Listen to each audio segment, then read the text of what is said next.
কিন্তু যারা বলেছে খাও দাও ফুর্তি করো, দুনিয়াটা মস্ত বড়, ভদ্র মহিলা বয়স হয়ে গেছে, ভারতে পালে আছে, এরপরে মোবাইলে অডিও কল কথা বলে আর কয় চিজ বাড়ি হে মস্কো মস্কো, হিন্দি গান বলে জনগণকে বলে তোমরা মাঠে নামো আমি আসি, এ কথা কয় না। আপনি যদি মাঠেই থাকবেন তো ভারতকে কথা কর না কে? মাঝে মাঝে আমাদের আফসোস হয়, বারবার বললাম ম্যাডাম পদত্যাগ করেন, পদত্যাগ করেন। আল্লাহ বলে কিসের পদত্যাগ? এরা যে অন্যায় অপরাধ করেছে শুধু পদত্যাগ না, আমি আল্লাহ এদেরকে দেশ ত্যাগ করতে বাধ্য করব। কথা বলেন ঠিক কিনা? ইন্না বাতশা রাব্বিকা লাশাদীদ, আল্লাহর পাকড়াও বড় কঠিন। আল্লাহ ধরে ধরে না, যেদিন ধরবে মামু বাড়ি দিল্লি গিয়ে পড়বে।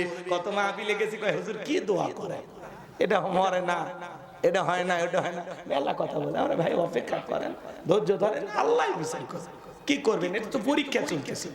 আমরা জনগণ যেমন নেতা হই তেমন, সামনে যাই অনেক কথা বলার আছে। রাগ করেন নাকি আপনারা? তো আল্লাহর ফয়সালা একটু দেরিতে আসে, কিন্তু আল্লাহ এমন ভাবে ধরে, এক ইঞ্চি এদিক সেদিক যাওয়ার সুযোগ নাই, খপ করে ধরে, খপ খপ। কিন্তু ধরাটা আস্তে আস্তে, মানে অনেক ধীরে ধীরে আসতে, খপ খপ। কথা কয় না, এমন ধরা ধরছে, রান্না করা ভাত খাওয়া ভাগ্যে ছুটি নেই। জাতির জন্য একটু ভাষণ দিবে, দুঃখের কথা বলবে, স্বজন হারানোর ব্যথা, এই শেষ ডায়লগটা উনি দিতেই পারে, কিছু না হলে এটা কয়ে যেত না। কি কন আজকে সেই ধানমন্ডি নিচে আয়না ঘর খুঁজে পাওয়া যাচ্ছে। হ্যাঁ, একজন ভিডিও করতেছে, মানুষের চোখ পাওয়া গেছে, চুল পাওয়া গেছে। কথা কন, কি মনে করছেন প্রত্যেকটা ইটে মানুষের রক্তের গন্ধ পাওয়া যাচ্ছে? রাগ করেন, রাগ করেন। তারপরে আমাদের মায়া হয়, মেয়ে মানুষ দেশের বাইরে আছে, আসেন এই দেশে, আসেন এই দেশ আপনার বাবা, এই দেশ আপনার স্বামী, আপনি আসেন। মাঝে মাঝে যে চট করে ঢুকতে চাই, আমরা বলবো যাওয়ার আগে বলে যাননি, আসার আগে এত অভিনয় করার দরকার নাই। যে দিক দিয়ে মন চায় আপনি আসেন। এই দেশের 18 কোটি মানুষ আপনাকে স্বাগতম জানার জন্য অপেক্ষা করতেছে, আপনি আসেন।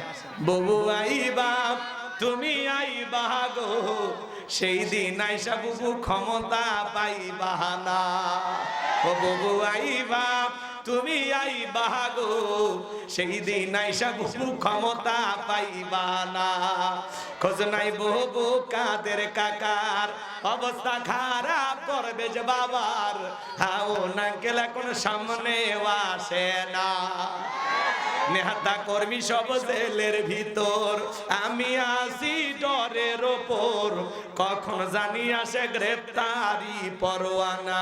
বুবু আইবা তুমি আইবা গো, সেই দিন আইসা বুবু চিয়ার পাইবা না। ক্ষমতার চেয়ার থেকে নামার সাহস, কিন্তু ওই চেয়ারে ওঠা কঠিন। কথা বলেন। আর আগামীতে আমরা সিদ্ধান্ত নেবার চাই হোক, কোন নারীকে এই দেশের প্রধানমন্ত্রী বানাবো না। আগামীতে যেই দলেরই হোক, পুরুষ প্রধানমন্ত্রী চাই। তুই হাত তুলে দেখা, লিল্লাহি তাকবীর, হাত নামান। নারীদের দেখার দিন শেষ, আগামীতে পুরুষের বাংলাদেশ। কথা বলে ঠিক না?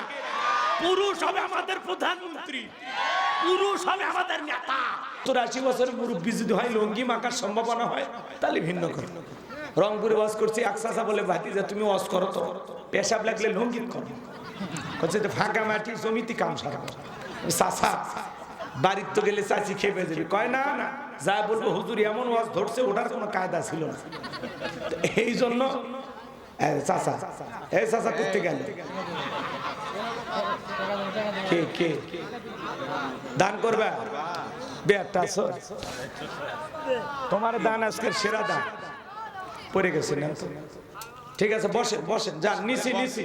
আল্লাহর ঘরের একটা ইটের টাকা দিয়েছেন, মারা বাবা, এই দানের মধ্যে বরকত আছে, তাই না? ওটা বসা করবেন না। মঞ্চে যারা চেয়ার গুলো দখল করে আসেন, একটু দয়া করে উঠবেন না, একটু থাকবেন, এবং আশেপাশে কেউ কোনো কথা বলবেন না, ঠিক আছে? ঠিক আছে। আমি কথা বলবো পবিত্র কোরআনুল কারীমের 41 নম্বর সূরা, সূরার নাম হামিম আস-সাজদা। বলেন কি না? মোট আয়াত আছে 54টি, রুকু আছে 6টি। বিশ্বনবীর মক্কার জিন্দেগিতে আল্লাহ তাআলা এই সূরাটি নাজিল করেছেন। আমি আপনাদের সামনে 30 নম্বর আয়াতে কারিমা তিলাওয়াত করেছি। আয়াতের নাম্বার হলো 30। এই আলোচনা কবুল করার পরে আল্লাহ যেন বক্তা শ্রোতা সবাইকে পার করে দেন ফুলসিরাতের ব্রিজ। জোরে বলেন আমিন। কোনো কথা নাই, কোনো ভূমিকা নাই, ডাইরেক্ট ওয়াজ। আল্লাহর কোরআন থেকে কথা বললে কারো কোনো সমস্যা আছে? এই কোরআনের মধ্যে বিন্দু পরিমাণে ভেজাল আছে, মিথ্যা আছে, ধোঁকা আছে? আল্লাহ রাব্বুল আলামিন বলেন যালিকাল কিতাবু লা রাইবা ফি। এটি এমন একটি কিতাব যে কিতাবের মধ্যে কোনো সন্দেহ নাই, কোনো সংশয় নাই, কোনো মিথ্যা নাই, কোনো ধোঁকা নাই। There is no doubt. বলুন আল্লাহু আকবার। হুদাল লিল মুত্তাকিন, মুত্তাকি বান্দাদের জন্য গাইডলাইন হিসাবে, পথ প্রদর্শক হিসাবে আসমান থেকে কিতাবটি নাজিল করেছেন কে? সেই কিতাবের আলোচনা শুনতে রাজি আছেন তো ইনশাআল্লাহ? কথাগুলো শুনলে লাভ না লস? লাভটাকে আমার আল্লাহ জানায় দিলেন, ওয়া ইযা কুরিয়াল কুরআনু ফাসতামিউ লাহু ওয়া আনসিতু লাআল্লাকুম তুরহামুন। সূরা আরাফ আয়াত নাম্বার 204। আমার আল্লাহ রাব্বুল আলামিন জানিয়ে দিলেন, তোমার সামনে যখন কোরআন পাঠ করা হয়, কোরআনের আলোচনা করা হয়, চুপ করে কান লাগিয়ে মনোযোগ সহকারে কোরআনের কথাগুলো শ্রবণ করো। যারা চুপচাপ কোরআনুল কারীমের কথাগুলো শ্রবণ করবে, আমার আল্লাহ রাব্বুল আলামিন আসমান থেকে তাদের উপরে আল্লাহর রহমত বৃষ্টির মতো নাজিল হবে। বলুন সুবহানাল্লাহ।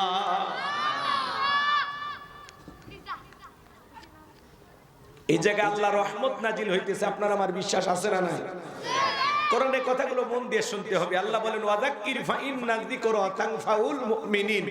সূরা জারিয়ার 55 নম্বর আয়াত। আল্লাহ ডেকে বলেন যারা আমার মুমিন বান্দা, তাদের সামনে যখন কোরআন দিয়ে ওয়াজ করা হয়, কোরআন থেকে উপদেশ দেওয়া হয়, এই কথাগুলো শোনার পরে আমার মুমিন বান্দাদের উপকারে আসবে। বলুন সুবহানাল্লাহ। এদেশে যদি ওয়াজ মাহফিল না থাকতো, আর মসজিদের ইমামের বয়ান যদি না থাকতো, খতিবের বক্তব্য যদি না থাকতো, এদেশেরও মানুষ লন্ডন আমেরিকার মতো হাফ প্যান্ট পরে ঘুরতো। কথা বলেন ঠিক কিনা? এদেশের মানুষের যতটুকু পরিবর্তন এই ওয়াজ নসিহতের কারণে। অনেকের কাছে এগুলো ভালো লাগে না। এই কথা কন। এমন নেতা আছে ওয়াজ মাহফিল দেখলে গায়ে জ্বালা পোড়া হয়। এত মাহফিল কেন? কথাকে বোঝেন নাই? অনেক নেতা তো আফসোস করে যে যাত্রাপালায় উঠে গেছে, গান বাজনা উঠে গেছে, এখনকার যুবকেরা পাড়ায় পাড়ায় কোরআনের তাফসীর মাহফিল দেয়। এটা ভালো লাগে না? কথা কয় না কেন? আগে 2000 সালে আগে দেখলেন গ্রামে গ্রামে লসিমন খয়ের করিমন খায়রন সুন্দরী বানেসা পরি হইতো না? মঞ্চ এরকম সাজায় 7 দিন 8 দিন ঢোলক বাজায়া, ডুগি তবলা বাজায়া, রাজা বাদশা সাইজে গান বাজনা হইতো। আর একজন বই ধরে বলতো, যাহা পারাও আমি আপনার মেয়েকে বিবাহ করব। খামোশ বেয়াদব। এগুলো আর দেখা হয় না, এই জন্য ওদের জলে কোরআনের মাহফিল সহ্য হয় না। কথা বলা ঠিক না? বাংলার অলিতে গলিতে তাফসীরুল কোরআন মাহফিল চলছে, চলবে ইনশাআল্লাহ। বিগত সরকারদের সবচাইতে বড় দোষ ওলামায়ে কেরামদের গায়ে হাত দেওয়া আর কোরআনের মাহফিল বন্ধ করে দেওয়া। আগামীতেও শিক্ষা নেন, যদি ভবিষ্যতে কোরআনের মাহফিল বন্ধ করার কোন ষড়যন্ত্র করেন, এই পৃথিবীর জমিনে আপনাদেরকেও লাঞ্ছিত করতে আমার আল্লাহর সময় লাগবে না। কথা বলে দেখেন। হ্যাঁ, অনেক নেতা আছে কোরআনের মাহফিল দেখলে ভালো লাগে না, কই এত মাহফিল কেন? তা আপনার সমস্যা কি? আপনার সমস্যাটা কোথায়? কোরআনের আওয়াজ অলিতে গলিতে চালু হবে, এটাই তো আমরা চাই। মানুষ খালি দিনের কথা শুনবে, দিনের বুঝ বুঝবে। এই জায়গায় যদি 2 ঘন্টা না থাকে, যদি সিনেমা হলে থাকতেন, বলেন কি হইতো? সব হইতো। যদি আমাদের এই যুবকেরা কোরআনের মাহফিল করার সুযোগ না পায়, ওরাই যদি গান বাজাইতো, কিছু করতে পারতেন? অতএব যুবকদেরকে ধন্যবাদ দেন, প্রত্যেকটা এলাকার যুবকদেরকে ধন্যবাদ দেন। ওরা বিভিন্ন সংগঠনের নাম দিয়ে, মসজিদ মাদ্রাসার নাম দিয়ে কোরআনের মাহফিল করে। এই বর্তমান যুবকদের আমাদের অন্তর থেকে দোয়া এবং এদেরকে সালাম দেওয়া দরকার। আর আমাদের বাপ-দাদাদের ইতিহাস যদি আমরা তালাশ করি, 2000 সালের আগে অলিতে গলিতে গান হয়েছে, যাত্রা হয়েছে, নর্তকীর নাচ হয়েছে। আজ থেকে 15-20 বছর আগে যায় না, ওই দিকে যাওয়ার সুযোগ নাই বাজান। পবিত্র কোরআনুল কারীমের 1 নাম্বার সূরা, সূরাতুল ফাতিহার 1 নাম্বার আয়াত। জবান ছেড়ে সবাই বলুন আলহামদুলিল্লাহি রাব্বিল আলামিন। সমস্ত প্রশংসা, যাবতীয় প্রশংসার একমাত্র মালিক তিনি, সৃষ্টিগুলোর রব, আমাদের প্রতিপালক, আমাদের আল্লাহ যিনি। এই আয়াতের ভিতরে রব শব্দ আছে না নাই? আপনি আমি যখন রুকুতে চলে যাই কি তাসবিহ পাঠ করি? সুবহান রাব্বিয়াল আযীম, সুবহান রাব্বিয়াল আযীম। রব শব্দ আছে না নাই? রুকু হতে দাঁড়ানোর সময় কি বলি? সামি আল্লাহু লিমান হামিদা, রব্বানা লাকাল হামদ। রব শব্দ আছে না নাই? এরপরে যখন সিজদায় লুটিয়ে পড়ি, মাথা টানাতো করি, কি তাসবিহ পাঠ করি? সুবহান রাব্বিয়াল আ'লা, সুবহান রাব্বিয়াল আ'লা। অনেকে দেখবেন খালি ফিসফিস করে, সুবহান সুবহান সুবহান সুবহানাল্লাহ কয় না, সয়াবিনের তেল কয়, আল্লাহ ভালো জানে। আছে না নাই? স্পষ্ট করে বলতে হবে, সুবহান রাব্বিয়াল আ'লা, সুবহান রাব্বিয়াল আ'লা, সুবহান সুবহান সুবহান সুবহান। আছে না নাই আমার ভাইরা? এরপরে নামাজের সালাম ফিরানোর পরে আল্লাহ তাআলার কাছে যখন হাত তুলে দোয়া করি কি বলি? রব্বানা আতিনা ফিদ দুনিয়া হাসানাতাও ওয়া ফিল আখিরাতি হাসানাতাও ওয়া কিনা আযাবান নার। সূরা বাকারা 201 নাম্বার আয়াত। আল্লাহর কাছে ডেকে বলি, হে আমাদের রব, আমাদেরকে দুনিয়ার কল্যাণ দান করো, আখিরাতের কল্যাণ দান করো, ওই কঠিন জাহান্নামের আগুন থেকে আমাদের মুক্তি দাও। তাহলে ইহকাল পরকালে কল্যাণ দেওয়ার মালিক কে? জাহান্নাম থেকে বাঁচানোর মালিক কে?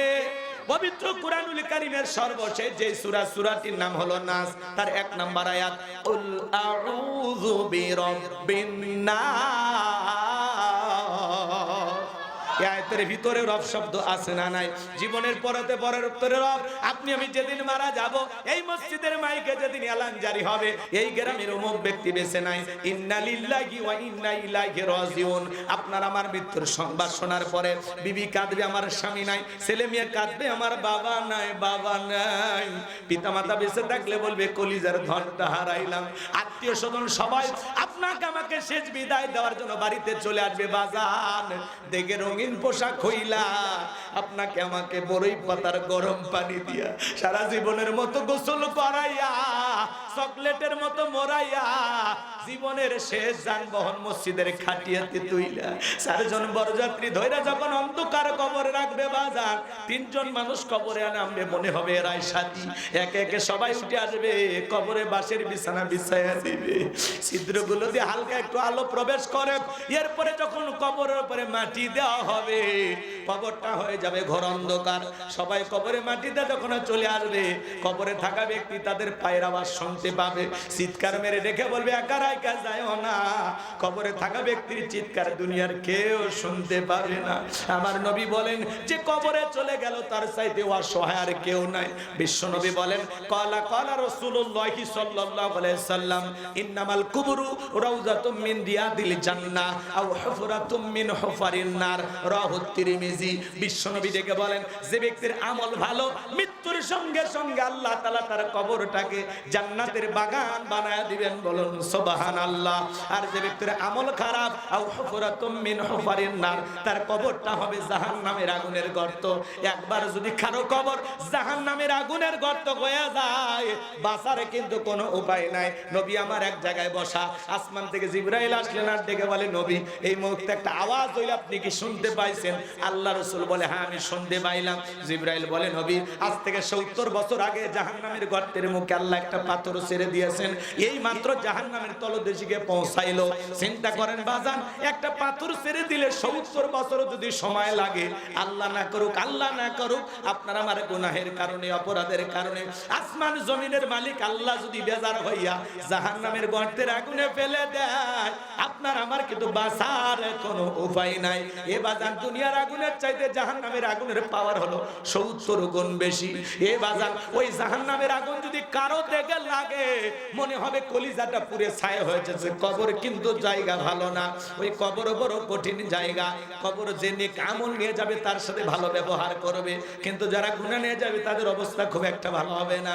আল্লাহ বলেন, ফামাই আমাল মিসকাল যাররাতিন খায়রান ইয়ারা ওয়া মাই আমাল মিসকাল যাররাতিন শাররান ইয়ারা।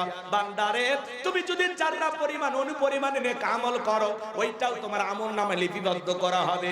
আবার তুমি যদি যারা পরিমাণ অনুপরিমাণে বদ আমল করো, করো, ওইটাও তোমার আমলনামায় লিপিবদ্ধ করা হবে। আর যারা গুণে না অন্ধকার কবরে যাবে, ওই কবরের ডানের মাটি বামে চলে যাবে, বামের মাটি ডানে চলে যাবে। এমন জোরে চাপ দেবে বাজার, এক পাজরে আর অন্য পাজরে ঢুকে যাবে। কবরে থাকা অন্ধ ফেরেশতা চোখে দেখে না, কানে শোনে না, হাতুড়ি দিয়ে বাড়ি মারলে দেহটা চূর্ণ বিচূর্ণ হয়ে যাবে। কবরে থাকা অন্ধ ফেরেশতা আঘাত যখন করবে সহ্য করা যাবে না। কবরে থাকা বিষাক্ত সাপ একবার সবল বলে পা থেকে মাথা পর্যন্ত দেখে বিষের যন্ত্রণায় জ্বলে যাবে। কবর কিন্তু জায়গা ভালো না। এই জন্য হযরত ওসমান রাদিয়াল্লাহু তাআলা আনহু কবর দেখে অজরে চোখের পানি ছেড়ে দিয়ে কান্না করতেন। মাঝে মাঝে কবরের পাশে অজ্ঞান হয়ে পড়ে থাকতেন হযরত ওসমান, জান্নাতের সার্টিফিকেট প্রাপ্ত সাহাবী। কবরকে কতটা ভয় করতেন জানেন? সাহাবীরা জিজ্ঞাসা করে, ভাই ওসমান আপনি কেন কান্নাকাটি করেন? হযরত ওসমান ডেকে বলেন, এই কবর হলো প্রত্যেকটা মানুষের প্রথম মঞ্জিল, প্রথম ঘাঁটি, প্রথম স্টেশন। এই কবরে 3টা প্রশ্ন করা হবে। যে সঠিক উত্তর দিতে পারবে তার মিজান ফুলসিরাতে কোনো টেনশন নাই। যে উত্তর দিতে পারবে না তার কিন্তু বাঁচার কোনো উপায় নাই। ওই কবরের ভিতরে 1 নাম্বার প্রশ্ন করা হবে, মার রব্বুকা, তোমার রবকে। এই দুনিয়ার জমিনে রবের গোলামি করেছে যারা, সঠিক উত্তর দিতে পারবে তারা, যাদের রবের সাথে সম্পর্ক ছিল। কথা বোঝেন নাই? চাকরি করলে তো বসের নাম জানবেন, জীবনে মসজিদে জাননি, আল্লাহর নাম জানবেন কিভাবে? কথা কন। আল্লাহ এমন পরীক্ষা নেবেন, পৃথিবীর শুরুতেই প্রশ্নপত্র ফাঁস করে দিছে। কি কথা কন না কেন? প্রশ্ন কি হবে কবরে আল্লাহ আগে জানায় দিছে। আসো প্রস্তুতি নিয়ে আসো। রাগ করতেছে? তাহলে কবরের 1 নাম্বার প্রশ্ন, মার রব্বুকা, তোমার রব কে? রব সম্পর্কে প্রশ্ন করা হবে। দুনিয়াতে কাকে কাকে প্রভু হিসেবে মানছো? ভারত, আমেরিকা, লন্ডন নাকি আল্লাহকে? হ্যাঁ, কে তোমার প্রভু, কে তোমার মনি? আপনি কারে দেখে ভয় করেন? আল্লাহকে ভুলে আপনারা আবল তাবল বলা শুরু করছেন। রাগ করবেন না, শোনেন শোনেন, কথার সামনে যায় মজা পাবেন। আগেই বলছি শুরু তো হয়নি, 12:30টার পরে মজা পাবেন। এদিকে খেয়াল করেন বাজান গো আমার, গভীর মনোযোগ দিয়ে কথাগুলো শুনে যান। কবরের 1 নাম্বার প্রশ্ন, মার রব্বুকা, তোমার রবকে। এই দুনিয়ার জমিনে যারা রবের গোলামি করেছে, খাঁটি আমল করেছে, নেক আমল করেছে, মুমিন মুত্তাকি বান্দা যারা, খাঁটি মুসলমান যারা রবের গোলামি করেছে, যারা 5 ওয়াক্ত সালাত আদায় করেছে, যারা রবের সাথে যাদের সম্পর্ক ছিল, কোরআনের সাথে যাদের সম্পর্ক ছিল, যারা হলো আল্লাহর খাঁটি মুমিন মুত্তাকি বান্দা, নেক আমল করবে, খাঁটি মুসলমান হয়ে কবরে যাবে, তাদেরকে যখন প্রশ্ন করা হবে মান রব্বুকা, ওই নেককার মুমিন বান্দারা উত্তর দিয়ে বলবে রব্বি আল্লাহ, রব্বি আল্লাহ, আমার রব আমার আল্লাহ। আল্লাহু আকবার বলে। কিন্তু যাদের রবের সাথে সম্পর্ক ছিল, ভালো করে বোঝার চেষ্টা করবেন বাজান। কিন্তু যারা বলেছে খাও দাও ফুর্তি করো, দুনিয়াটা মস্ত বড়, ভদ্র মহিলা বয়স হয়ে গেছে, ভারতে পালিয়ে আছে, এরপরে মোবাইলে অডিও কল কথা বলে, আর কয় চিজ বাড়ি হে মস্কো মস্কো, হিন্দি গান বলে, জনগণকে বলে তোমরা মাঠে নামো আমি আসি। এ কথা কয় না? আপনি যদি মাঠেই থাকবেন তো ভারতকে কথা কর না কে? মাঝে মাঝে আমাদের আফসোস হয়, বারবার বললাম ম্যাডাম পদত্যাগ করেন, পদত্যাগ করেন। আল্লাহ বলে কিসের পদত্যাগ? এরা যে অন্যায় অপরাধ করেছে, শুধু পদত্যাগ না, আমি আল্লাহ এদেরকে দেশ ত্যাগ করতে বাধ্য করব। কথা বলেন ঠিক কি না? ইন্না বাতশা রাব্বিকা লাশাদীদ, আল্লাহর পাকড়াও বড় কঠিন। আল্লাহ ধরে ধরে না, যেদিন ধরবে মামু বাড়ি দিল্লি গিয়ে পড়বে। কত মাহফিলে গেছি, কয় হুজুর কি দোয়া করে, এটা মরে না, এটা হয় না, এটা হয় না, মেলা কথা বলে। আমরা ভাই অপেক্ষা করেন, ধৈর্য ধরেন, আল্লাহ বিচার করে। কি করবেন? এটা তো পরীক্ষা চলতেছে। আমরা জনগণ যেমন নেতা হব তেমন, সামনে যাই অনেক কথা বলার আছে। রাগ করেন নাকি আপনারা? তো আল্লাহর ফয়সালা একটু দেরিতে আসে, কিন্তু আল্লাহ এমন ভাবে ধরে, 1 ইঞ্চি এদিক সেদিক যাওয়ার সুযোগ নাই, খপ করে ধরে, খপ খপ। কিন্তু ধরাটা আস্তে আস্তে, মানে অনেক ধীরে ধীরে আসতে, খপ খপ। কথা কয় না? এমন ধরা ধরছে, রান্না করা ভাত খাওয়া ভাগ্যে জুটিল। জাতির জন্য একটু ভাষণ দিবে, দুঃখের কথা বলবে, স্বজন হারানোর ব্যথা, এই শেষ ডায়লগটা উনি দিতেই পারে। কিছু না হলে এটা কয়ে যেত না। কি কন? আজকে সেই ধানমন্ডি নিচে আয়না ঘর খুঁজে পাওয়া যাচ্ছে। হ্যাঁ, এক একজন ভিডিও করতেছে, মানুষের চোখ পাওয়া গেছে, চুল পাওয়া গেছে। কথা বলা কি মনে করছেন? প্রত্যেকটা ইটে মানুষের রক্তের গন্ধ পাওয়া যাচ্ছে। রাগ করেন, রাগ করেন। তারপরে আমাদের মায়া হয়, মেয়ে মানুষ দেশের বাইরে আছে, আসেন এই দেশে, আসেন এই দেশ আপনার বাবা, এই দেশ আপনার স্বামী, আপনি আসেন। মাঝে মাঝে যে চট করে ঢুকতে চাই, আমরা বলবো যাওয়ার আগে বলে যাননি, আসার আগে এত অভিনয় করার দরকার নাই। যে দিক দিয়ে মন চায় আপনি আসেন। এই দেশের 18 কোটি মানুষ আপনাকে স্বাগতম জানার জন্য অপেক্ষা করছে। আপনি আসেন। ববু আইবা তুমি আইবা গো, সেই দিন আইসা বুবু ক্ষমতা পাইবা না। ও ববু আইবা তুমি আইবা গো, সেই দিন আইসা বুবু ক্ষমতা পাইবা না। খোঁজ নাই ববু কাদের কাকার, অবস্থা খারাপ করবে যে বাবার, হাও না গেলে কোন সামনে আসে না। নেহাতা কর্মী সব জেলের ভিতর, আমি আসি ডরের ওপর, কখন জানি আসে গ্রেপ্তারি পরোয়ানা। ববু আইবা তুমি আইবা গো, সেই দিন আইসা বুবু চিয়ার পাইবা না। ক্ষমতার চেয়ার থেকে নামার সাহস, কিন্তু ওই চেয়ারে ওঠা কঠিন। কথা বলেন। আর আগামীতে আমরা সিদ্ধান্ত নেবার চাই হোক, কোন নারীকে এই দেশের প্রধানমন্ত্রী বানাবো না। আগামীতে যেই দলেরই হোক, পুরুষ প্রধানমন্ত্রী চাই। তুই হাত তুলে দেখা, লিল্লাহি তাকবীর, হাত নামান। নারীদের দেখার দিন শেষ, আগামীতে পুরুষের বাংলাদেশ। কথা বলে ঠিক না? পুরুষ হবে আমাদের প্রধানমন্ত্রী, পুরুষ হবে আমাদের নেতা। কারণ মেয়ে মানুষের রাগ বেশি, জেদ বেশি। দেখেন না, স্বামীর সাথে ঝগড়া লাগে, হাড়ি বাতিল ভেঙে ফেলে দেয়, স্বামী তুলে আছাড় মারে, রাগ করে বাপের বাড়ি চলে যায়, রাগ করে একটা দেশ ছুঁয়ে পালিয়ে গেছে। তাহলে রাগ কারে কয়? দেখেন, অতএব ঠান্ডা মাথায় চিন্তা ভাবনা করেন ভাই, আগামীতে বুঝে শুনে সিদ্ধান্ত না লাগবে। কথা কন ঠিক কিনা? হয়েছে ভুল পথে পরিচালিত হয়েছে, যারা গুনাহের সাগরে হাবুডুবু খেয়ে গুনাহ করতে করতে গুনাহ করতে করতে কবরে যাবে, যারা তাদেরকে যখন প্রশ্ন করা হবে মার রব্বুকা, আল্লাহর অবাধ্য গোলাম বদকার গুনাহগার, উত্তর দিতে পারবে না, ফেল ফেল করে তাকিয়ে থাকবে আর বলবে হাই হাতালা আদ্রি, আপনি কি বলেন আমি বুঝি না। চিন্তা করেন বাজার, তাহলে গুনাহ নিয়ে কি কবরে যাওয়া যাবে? নেক আমল করে আল্লাহর প্রিয় গোলাম হয়ে, খাঁটি মুসলমান হয়ে কারা কারা মরতে চান? হাত তুলে দেখান।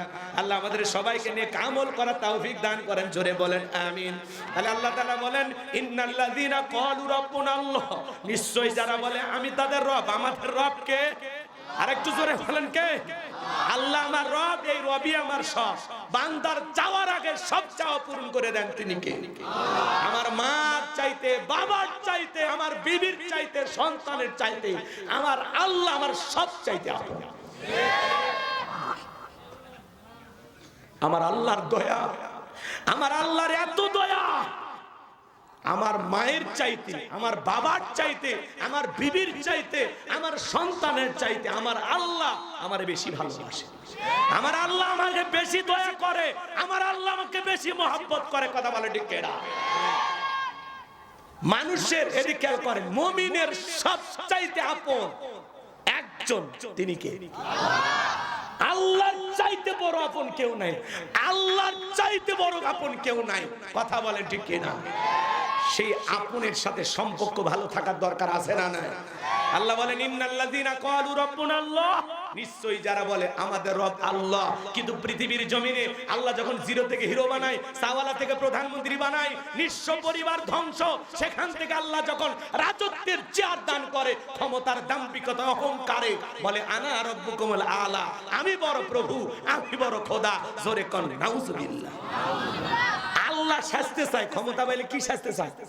রব শাস্তি চায়। কয় আমি ছাড়া আর কি? যিনি চলে গেছেন উনি বলেছেন আমরা 100 বছরের প্ল্যান করছি যে 100 বছর বাংলাদেশ কিভাবে চলবে। কথা কয় না গো? শোনেননি? ইউটিউবে সার্চ দিলে এখনো বক্তব্য আছে। শীতের পর শীত যায়, খেতা কম্বল কেনা লাগে না তো, শ্বশুর বাড়ির দেশে টের পাচ্ছেন না। আমরা হুজুরেরা সব ফোরকনে থুসি, কোন কোন দিক দিয়ে আমার ঘায়েল করছে। কথা কয় সামনে যায়, কথা খারাপ লাগে নাকি?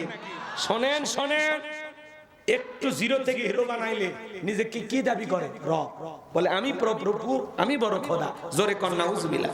এরকম একটা জালেম পৃথিবীর জমিনে এসেছিল, এর নাম ছিল কাবুস। বল খেয়েও বলা হয়। কীর্তিদের তরফ থেকে নাম ছিল রামসিস।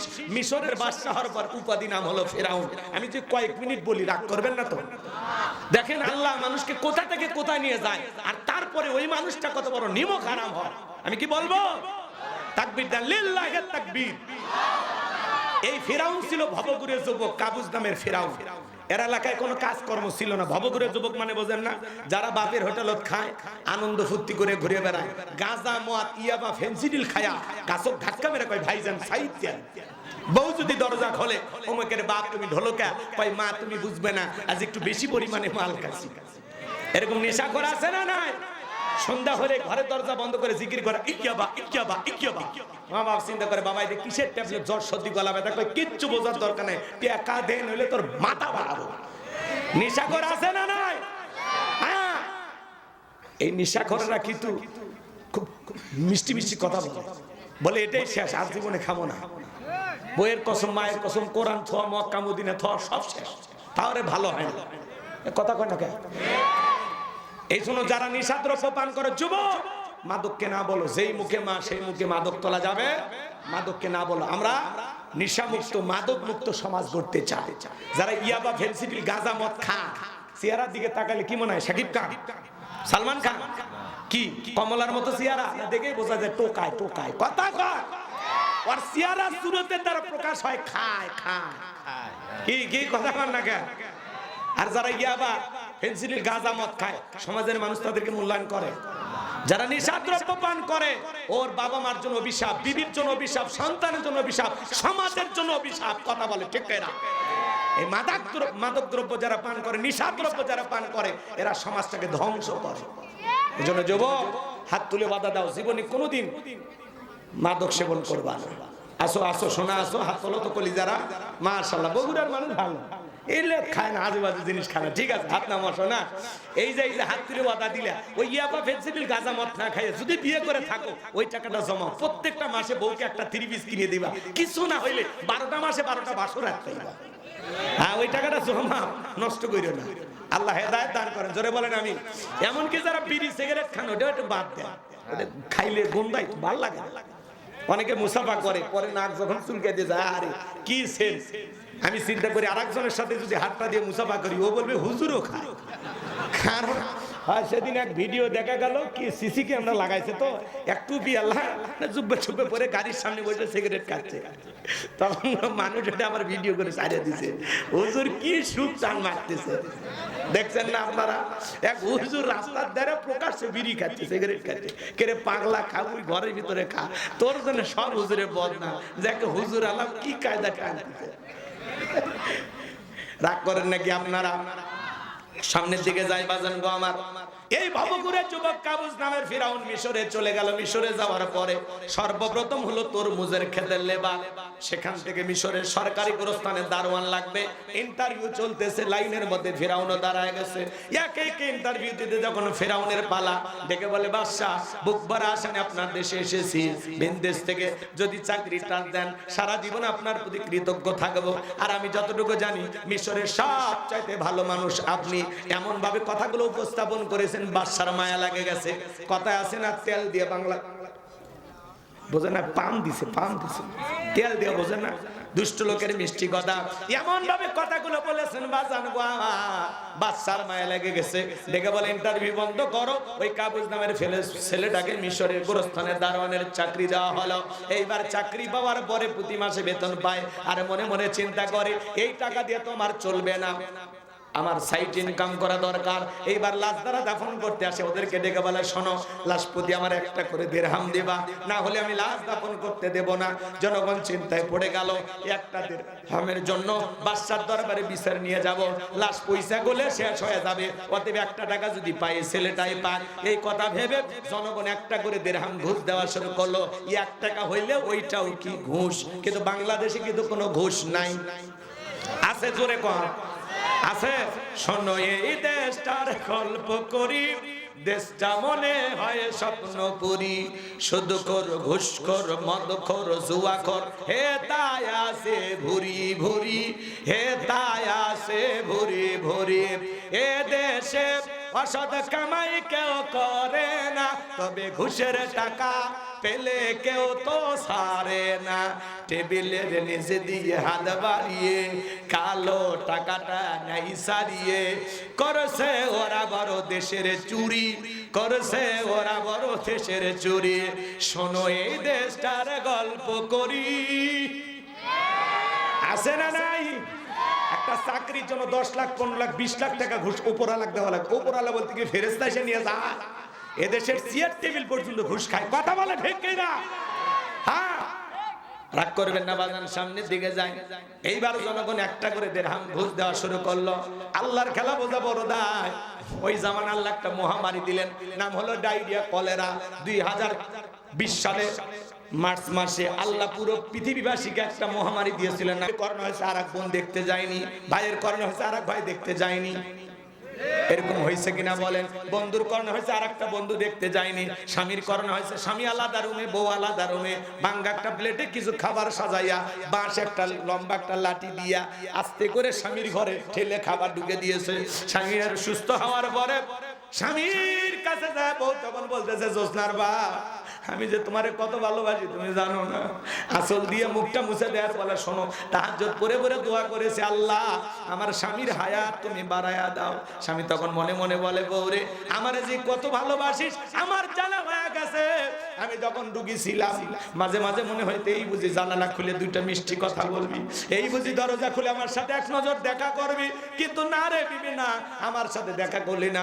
মোবাইলে তোর ছবি ছিল সেগুলো দেখেছি আর চোখের পানি ছেড়ে দিয়ে কান্না করেছি। আমার যে তুমি কত ভালোবাসো তার প্রমাণ আমি পাইছি।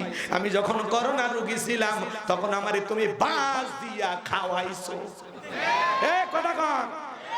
কথা বোঝেন না? এই করোনা মহামারী ছোটখাটো মিনি কিয়ামতের মতো ঘটে গেছে। এই করোনা মহামারী বুঝে দিয়েছে দুনিয়াতে কেউ কারো আপন না। আপনি কি মনে করেন বাজান আপনি মারা গেলে সব থেমে যাবে? দৌড় মিয়া, ভুল ভাবো না। ওই যে একটা বিয়ের ভিডিও ভাইরাল হয়ে গেছে, আপনারা দেখেছেন, পাশে লাশ আর পাশে বিয়ের খাওয়া দাওয়ার আয়োজন চলতেছে। আপনার লাশ রেখে মানুষ সেদিনও ভাত খাবে, আপনার লাশ রেখেও গরু জবাই করে রান্না হবে। আপনি কি মনে করেন আপনার জন্য দুনিয়াতে কোনো কিছু থেমে থাকবে না? এ স্বার্থপর দুনিয়াতে কেউ কারো আপন না। আপনি খামাখাই বউ বাচ্চার টেনশনে অনেক কিছু করতেছেন, দূর মিয়া, মরে গেলে সব আপন গতিতে চলবে। কথাকে বোঝেন? এই জন্য বাজান বউ বাচ্চা সংসার দুনিয়া প্রাধান্য দিতে গিয়া আমরা আল্লাহকে ভুলে গেছি। এজন্য আসুন আমরা আখিরাতকে টার্গেট করি, দুনিয়াকে ফেলাইয়া দেই। যতটুকু না হলেই নয় ততটুকু দিয়ে চলার চেষ্টা করি। রাগ করেন আপনারা, মন খারাপ করবেন না বাজান। এজন্য স্বার্থের দুনিয়া কেউ কারো আপন না। পাশে লাশের খাটিয়া আর পাশে বিবাহের খাবার আয়োজন চলতেছে। তার মানে কি বুঝলেন? আপনার আমার জীবনে এমনটা পরিণত হতে পারে, হঠাৎ করে আমি মারা গেলাম, সেই দিন আমার ছেলের বা মেয়ের বিয়ে হতে পারে, পারে কিনা বলেন? তাহলে আমার লাশটা দুনিয়াতে রেখেই মেহমানদারি চলবে। সবাই বলে একটু পরে মারাই তো গেছে, কিছুক্ষণ পরে কবর দিলে কি এমন ক্ষতি হবে? দুপুরের খাওয়াটা খাইয়াই নেই। কথা বলেন? আপনি যেদিন মারা যাবেন আপনার সন্তানেরা সেই দিন হয়তো বা খাবে না, পরের দিন থেকে ঠিকই খাবার শুরু করবে। কথা বলেন ঠিক কিনা? এই জন্য বাজা দুনিয়া ক্ষণিকের, দুনিয়া চিরকাল থাকার জায়গা না। স্বার্থপর দুনিয়াতে কেউ কখনো চিরকাল বেঁচে থাকবেন না। চলেন না বাজান সামনের দিকে যাই। আমি যে কথা বলতে চাচ্ছিলাম, ওই তখন মহামারীতে ডায়রিয়া কলেরাতে হাজার হাজার মানুষ মারা যায়, আর গোরস্থানে লাশ দাফন হয়। লাশ দাফন করতে করতে এত টাকার মালিক হয়ে গেল, টাকা রাখার কোনো জায়গা নাই। বাদশার দরবারে চলে গেল, বাদশা আমার কাছে কিছু টাকা পয়সা হয়ে গেছে, এলাকায় যারা গরিব মানুষ আছে খাজনা দিতে পারে না, দুঃখী মানুষ আছে খাইতে পারে না, আমি তাদের খাজনা পরিশোধ করে দেব। বাদশা ডেকে বলে, বাবা এত ভালো উদ্যোগ, তোমার মতো ছেলে ঘরে ঘরে জন্ম নেওয়া দরকার। ঠিক আছে, টাকাগুলো নিয়ে আসো। রাজ্যের ভিতরে ঢোল পিটায় খবর দেওয়া হলো, রাজ্যের ভিতরে কারা গরিব আছো খাজনা দিতে পারো না, বাদশার দরবারে চলে আসো, গোরস্থানের দারোয়ান তোমাদের খাজনা পরিশোধ করে দিবে। এইবার হাজার হাজার মানুষ লাইনের মধ্যে দাঁড়ায় গেছে, আর গোরস্থানের দারোয়ান ওই টাকাগুলো দিয়া জনগণের খাজনা পরিশোধ করে দিচ্ছে। ওই যে কথা আছে না, মাছের তেল দিয়া মাছ ভাজে, টাকা কি ফিরাউনের না জনগণের? খাজনা পরিশোধ করে দিল। সমস্ত জনগণ জায়ের বলে আহারে, রাজ্যের বাদশা যদি এই ব্যক্তি না হয় গোরস্থানে দারওয়ানটা হইতো, না জানে আমাদের কপাল খুলে যেত। নির্বাচনের আগে একটু জনসেবামূলক কাজ করার দরকার আছে না নাই? আমার এলাকায় এক নেতা কাঁচা মাটি রাস্তায় ইট পেরে দিচ্ছে, মানুষজন যায় বলে বাবা এখনো তো নেতা হন, ইট পেরতেছো, ব্যাপারটা কি? তখন বলে শোনেন, বৃষ্টি হওয়ার পরে কাদা হয় যেই পরিমাণে, আপনাদের ছেলে মেয়ে স্কুলে যাইতে পারে না, আপনারা হাটে বাজারে যাইতে পারেন না, মাঝে মাঝে আপনাদের কথা মনে হলে রাতে আমার ঘুম আসে না। আপাতত কাঁচা রাস্তায় ইট পারিয়া দিয়ে গেলাম, আর ভবিষ্যতে আমার মার্কায় সিল মেরে যদি একবার এলাকার নেতা বানাই দিতে পারেন, আমার 1 নাম্বার টার্গেটে কাঁচা রাস্তা ফাঁকা করে দিব। এই স্লোগান দিয়া জনগণের মন ভোলাইয়া নিয়া জনগণ বিশ্বাস করে যখন নেতার মার্কায় সিল মেরে নেতাকে নির্বাচিত করে, এলাকায় আর থাকে না, ঢাকা শহরে যায় পরিমণিকে নিয়ে ঘুমায়, বান্ধবী নিয়ে ঘুমায়, বান্ধবী নিয়ে ঘুমায়। এমন নেতা ছিল নায়িকা ছাড়া ঘুম হয়নি। এই কথা কর, রাগ করে। আমু আমু নাম শোনেননি? নতুন টাকা আর ওই যে মহিলা মানুষ দিয়ে খেদমত করানি, 2-3টা মহিলা সবসময় পায়ের তলে থাকতো। চিন্তা করা যায়, মানুষ আর মানুষ,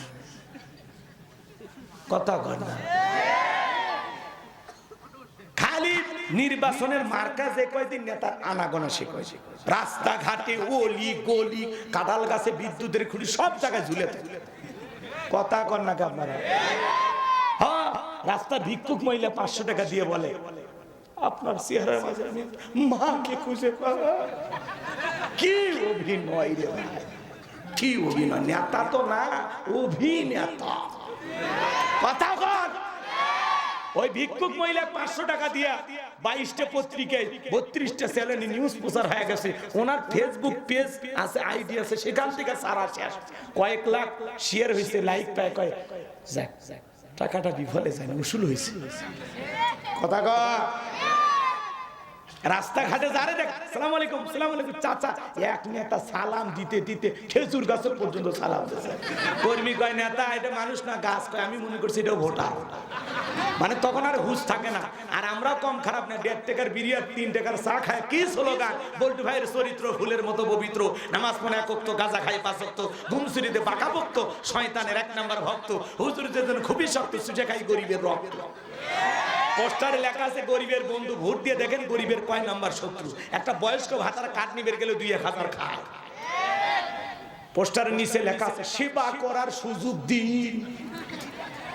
ওনাদেরকে সেবা করার সুযোগ দিতে দিতে যার সাইকেল কেনার টাকা নাই গো, হুন্ডা কেনার টাকা নাই, সেই নেতা নির্বাচিত হইয়া বগুড়াই বাড়ি, ঢাকাই বাড়ি, বিদেশে বাড়ি, বাপ রে বাপ, এত টাকার মালিক হয়ে যায়, জনগণের পকেট বাইরে কোটি টাকার মালিক হয়ে যায়, আর জনগণ সেই ফকির ফকিরই থাকে।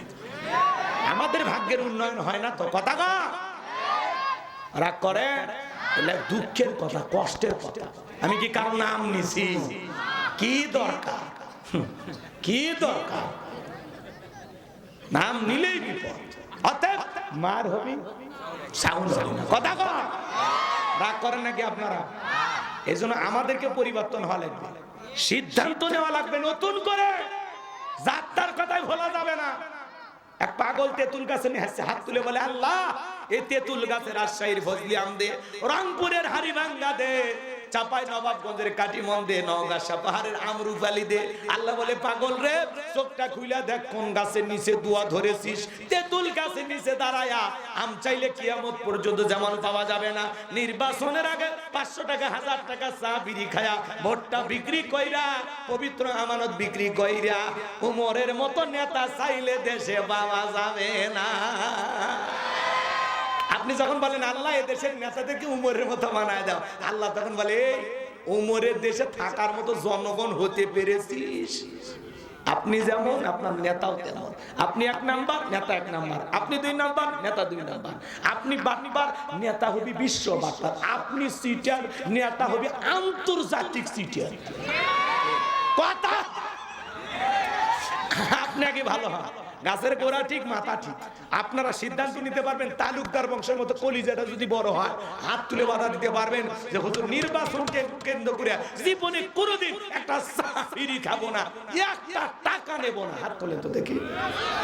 হ্যাঁ, সৎ যোগ্য সমাজের নির্ভীক আমানতদার আল্লাহওয়ালা নেককার যারা মসজিদের ইমাম তারাই হবে সমাজের ইমাম। কথা বলে ঠিক কিনা? এমন নেতা অনুসরণ করেন, আপনি মরে গেলে যান আপনার কবরে রাখতে পারে, আপনার জানাজার ইমামতি করতে পারে। কথা কর, চলেন সামনের দিকে যায়। রাগ করেন বললেই বাকি, চলেন না বাজান। মন খারাপ করবেন না। সমাজ পরিবর্তন করতে হলে আপনাকে আমাকে সুন্দর ভূমিকা পালন করা লাগবে। খালি লাফালাফি করলে হবে না। 53 বছর লাফালাফি করে চলে গেছে বাজার, সামনে যা করব পা ফেলার আগে 36 ঘন্টা দাঁড়িয়ে থেকে চিন্তা করব কি করি, কি করা যায়, কি করি, কি করি, কি করি, চিন্তা করে পা ফেলা। ধুমধাম করে আর চলেন না, ওই সারা জীবন খাপ খালি পিছলে যায়। অতএব এইবারে পাটা একটু বুঝে, কি কথা ক্লিয়ার না ভেজা? কোন টেন্ডার বা চাঁদাবাজ সমাজের নেতা বানায় লাভ আছে? ভালো মানুষ দরকার, সৎ মানুষ দরকার, আল্লাহওয়ালা দরকার, আমানতদার দরকার, দেশ দরদি দরকার।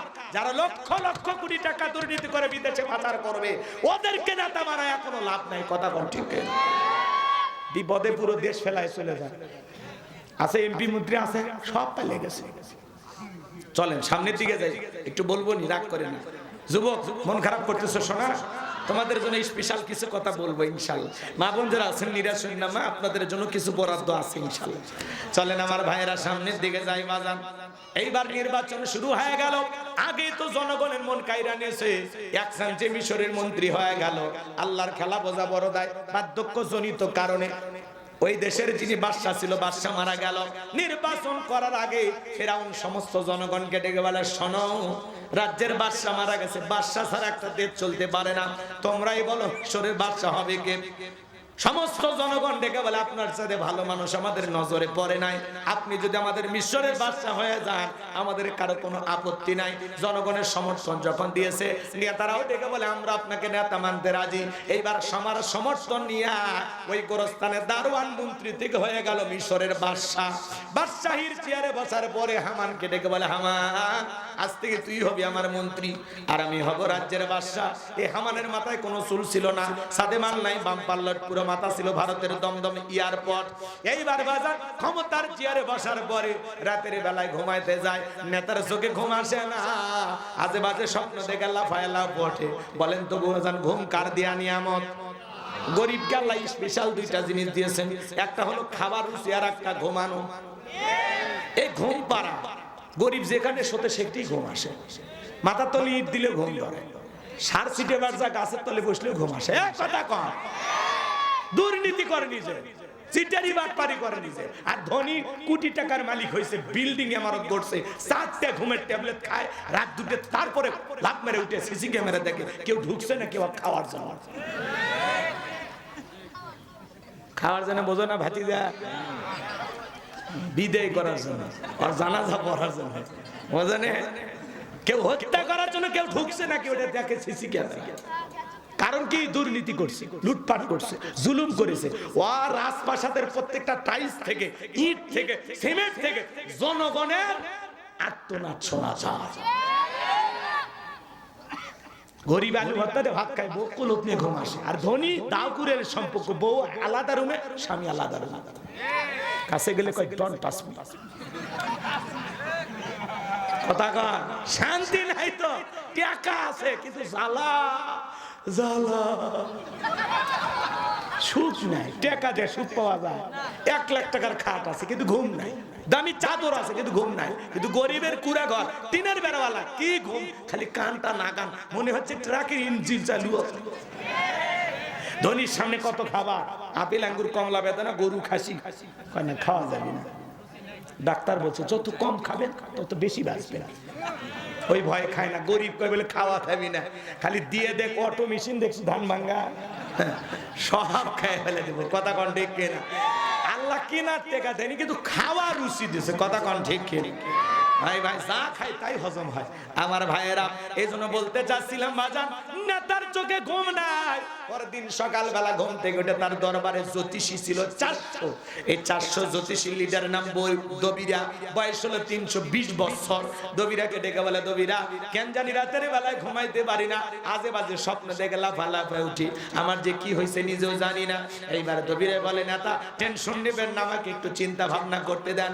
এইবার ভাগ্য গবেষণা করে বলে, নেতা যদি আপনি ভবগুড়া যুবক তরমুজের ক্ষেতের লেবার, গোরস্থানে দারোয়ান, এরপরে মিশরের মন্ত্রী, বর্তমান রানিং বাদশা, আঙ্গুল ফুলা কলার গাছ, কিন্তু আপনার ভবিষ্যৎ জীবন বড় অন্ধকার।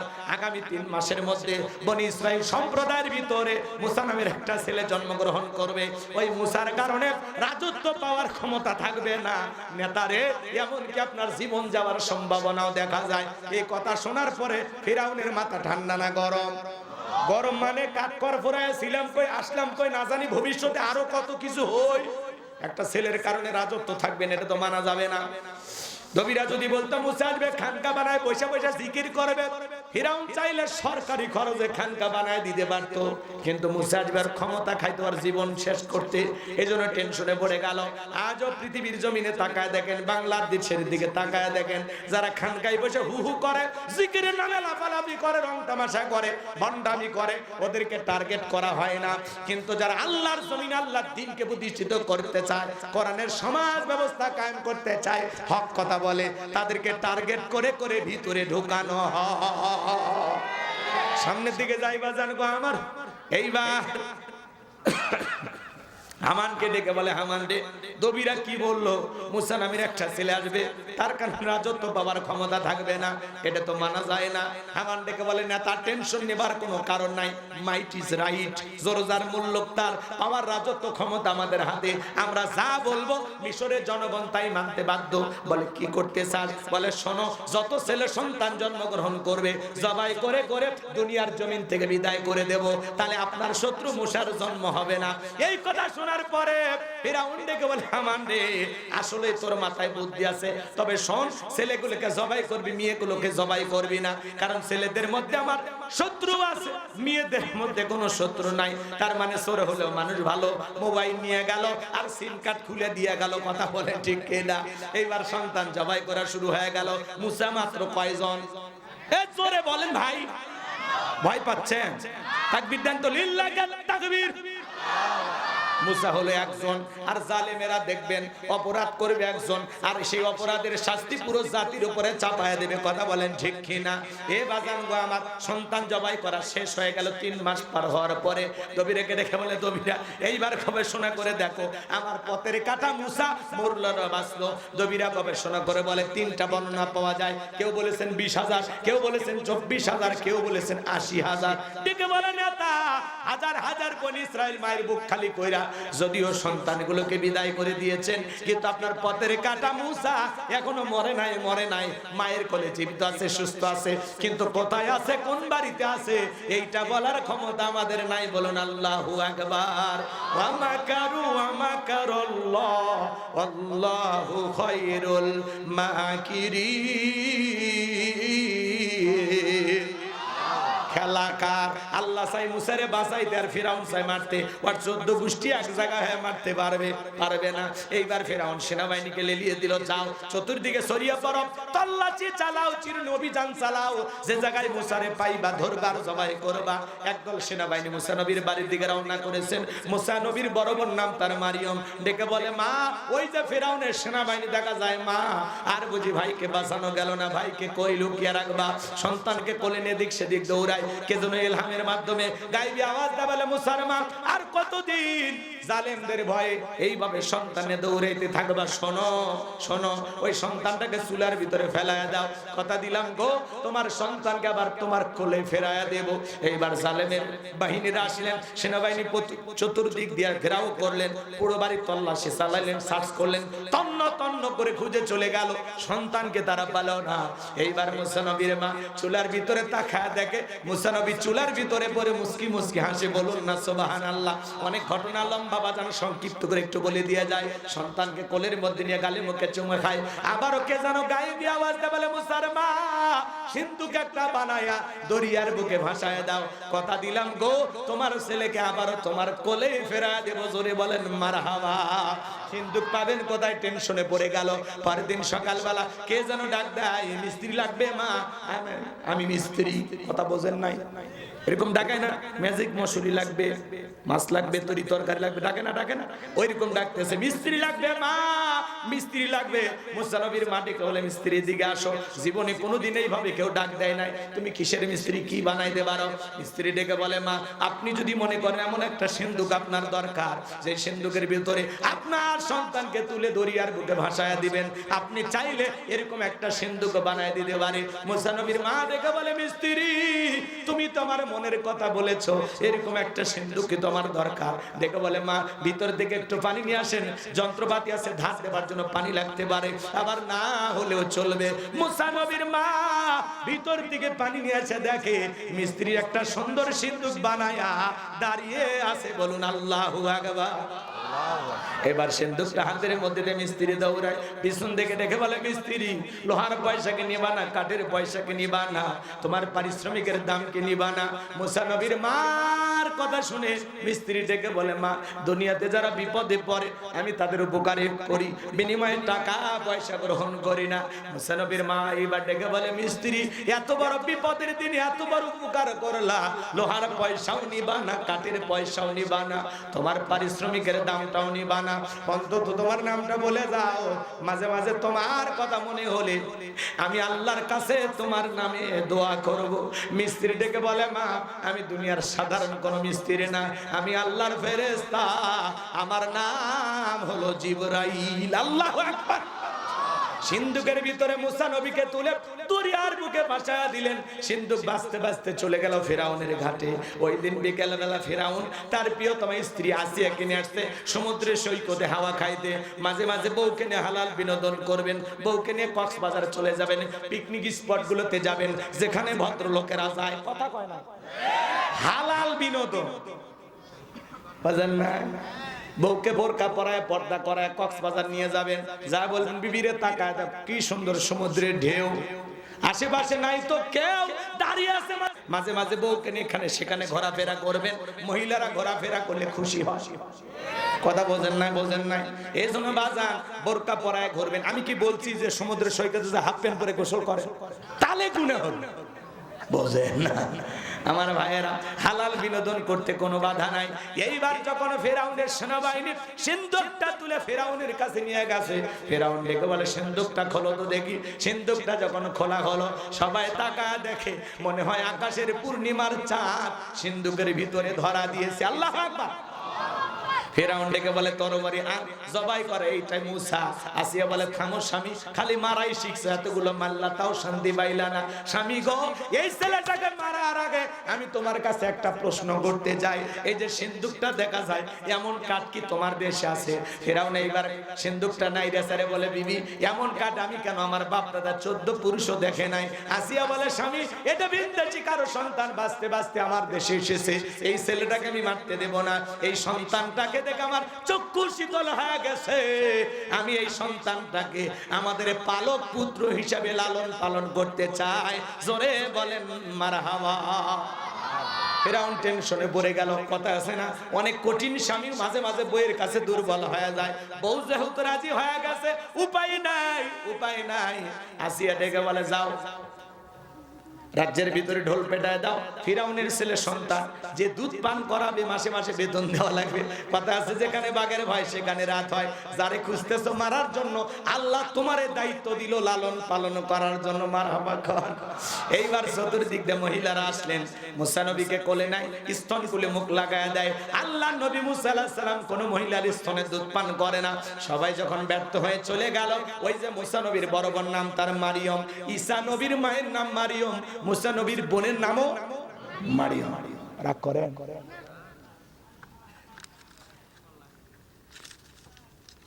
বিরক্ত হয়েছেন না?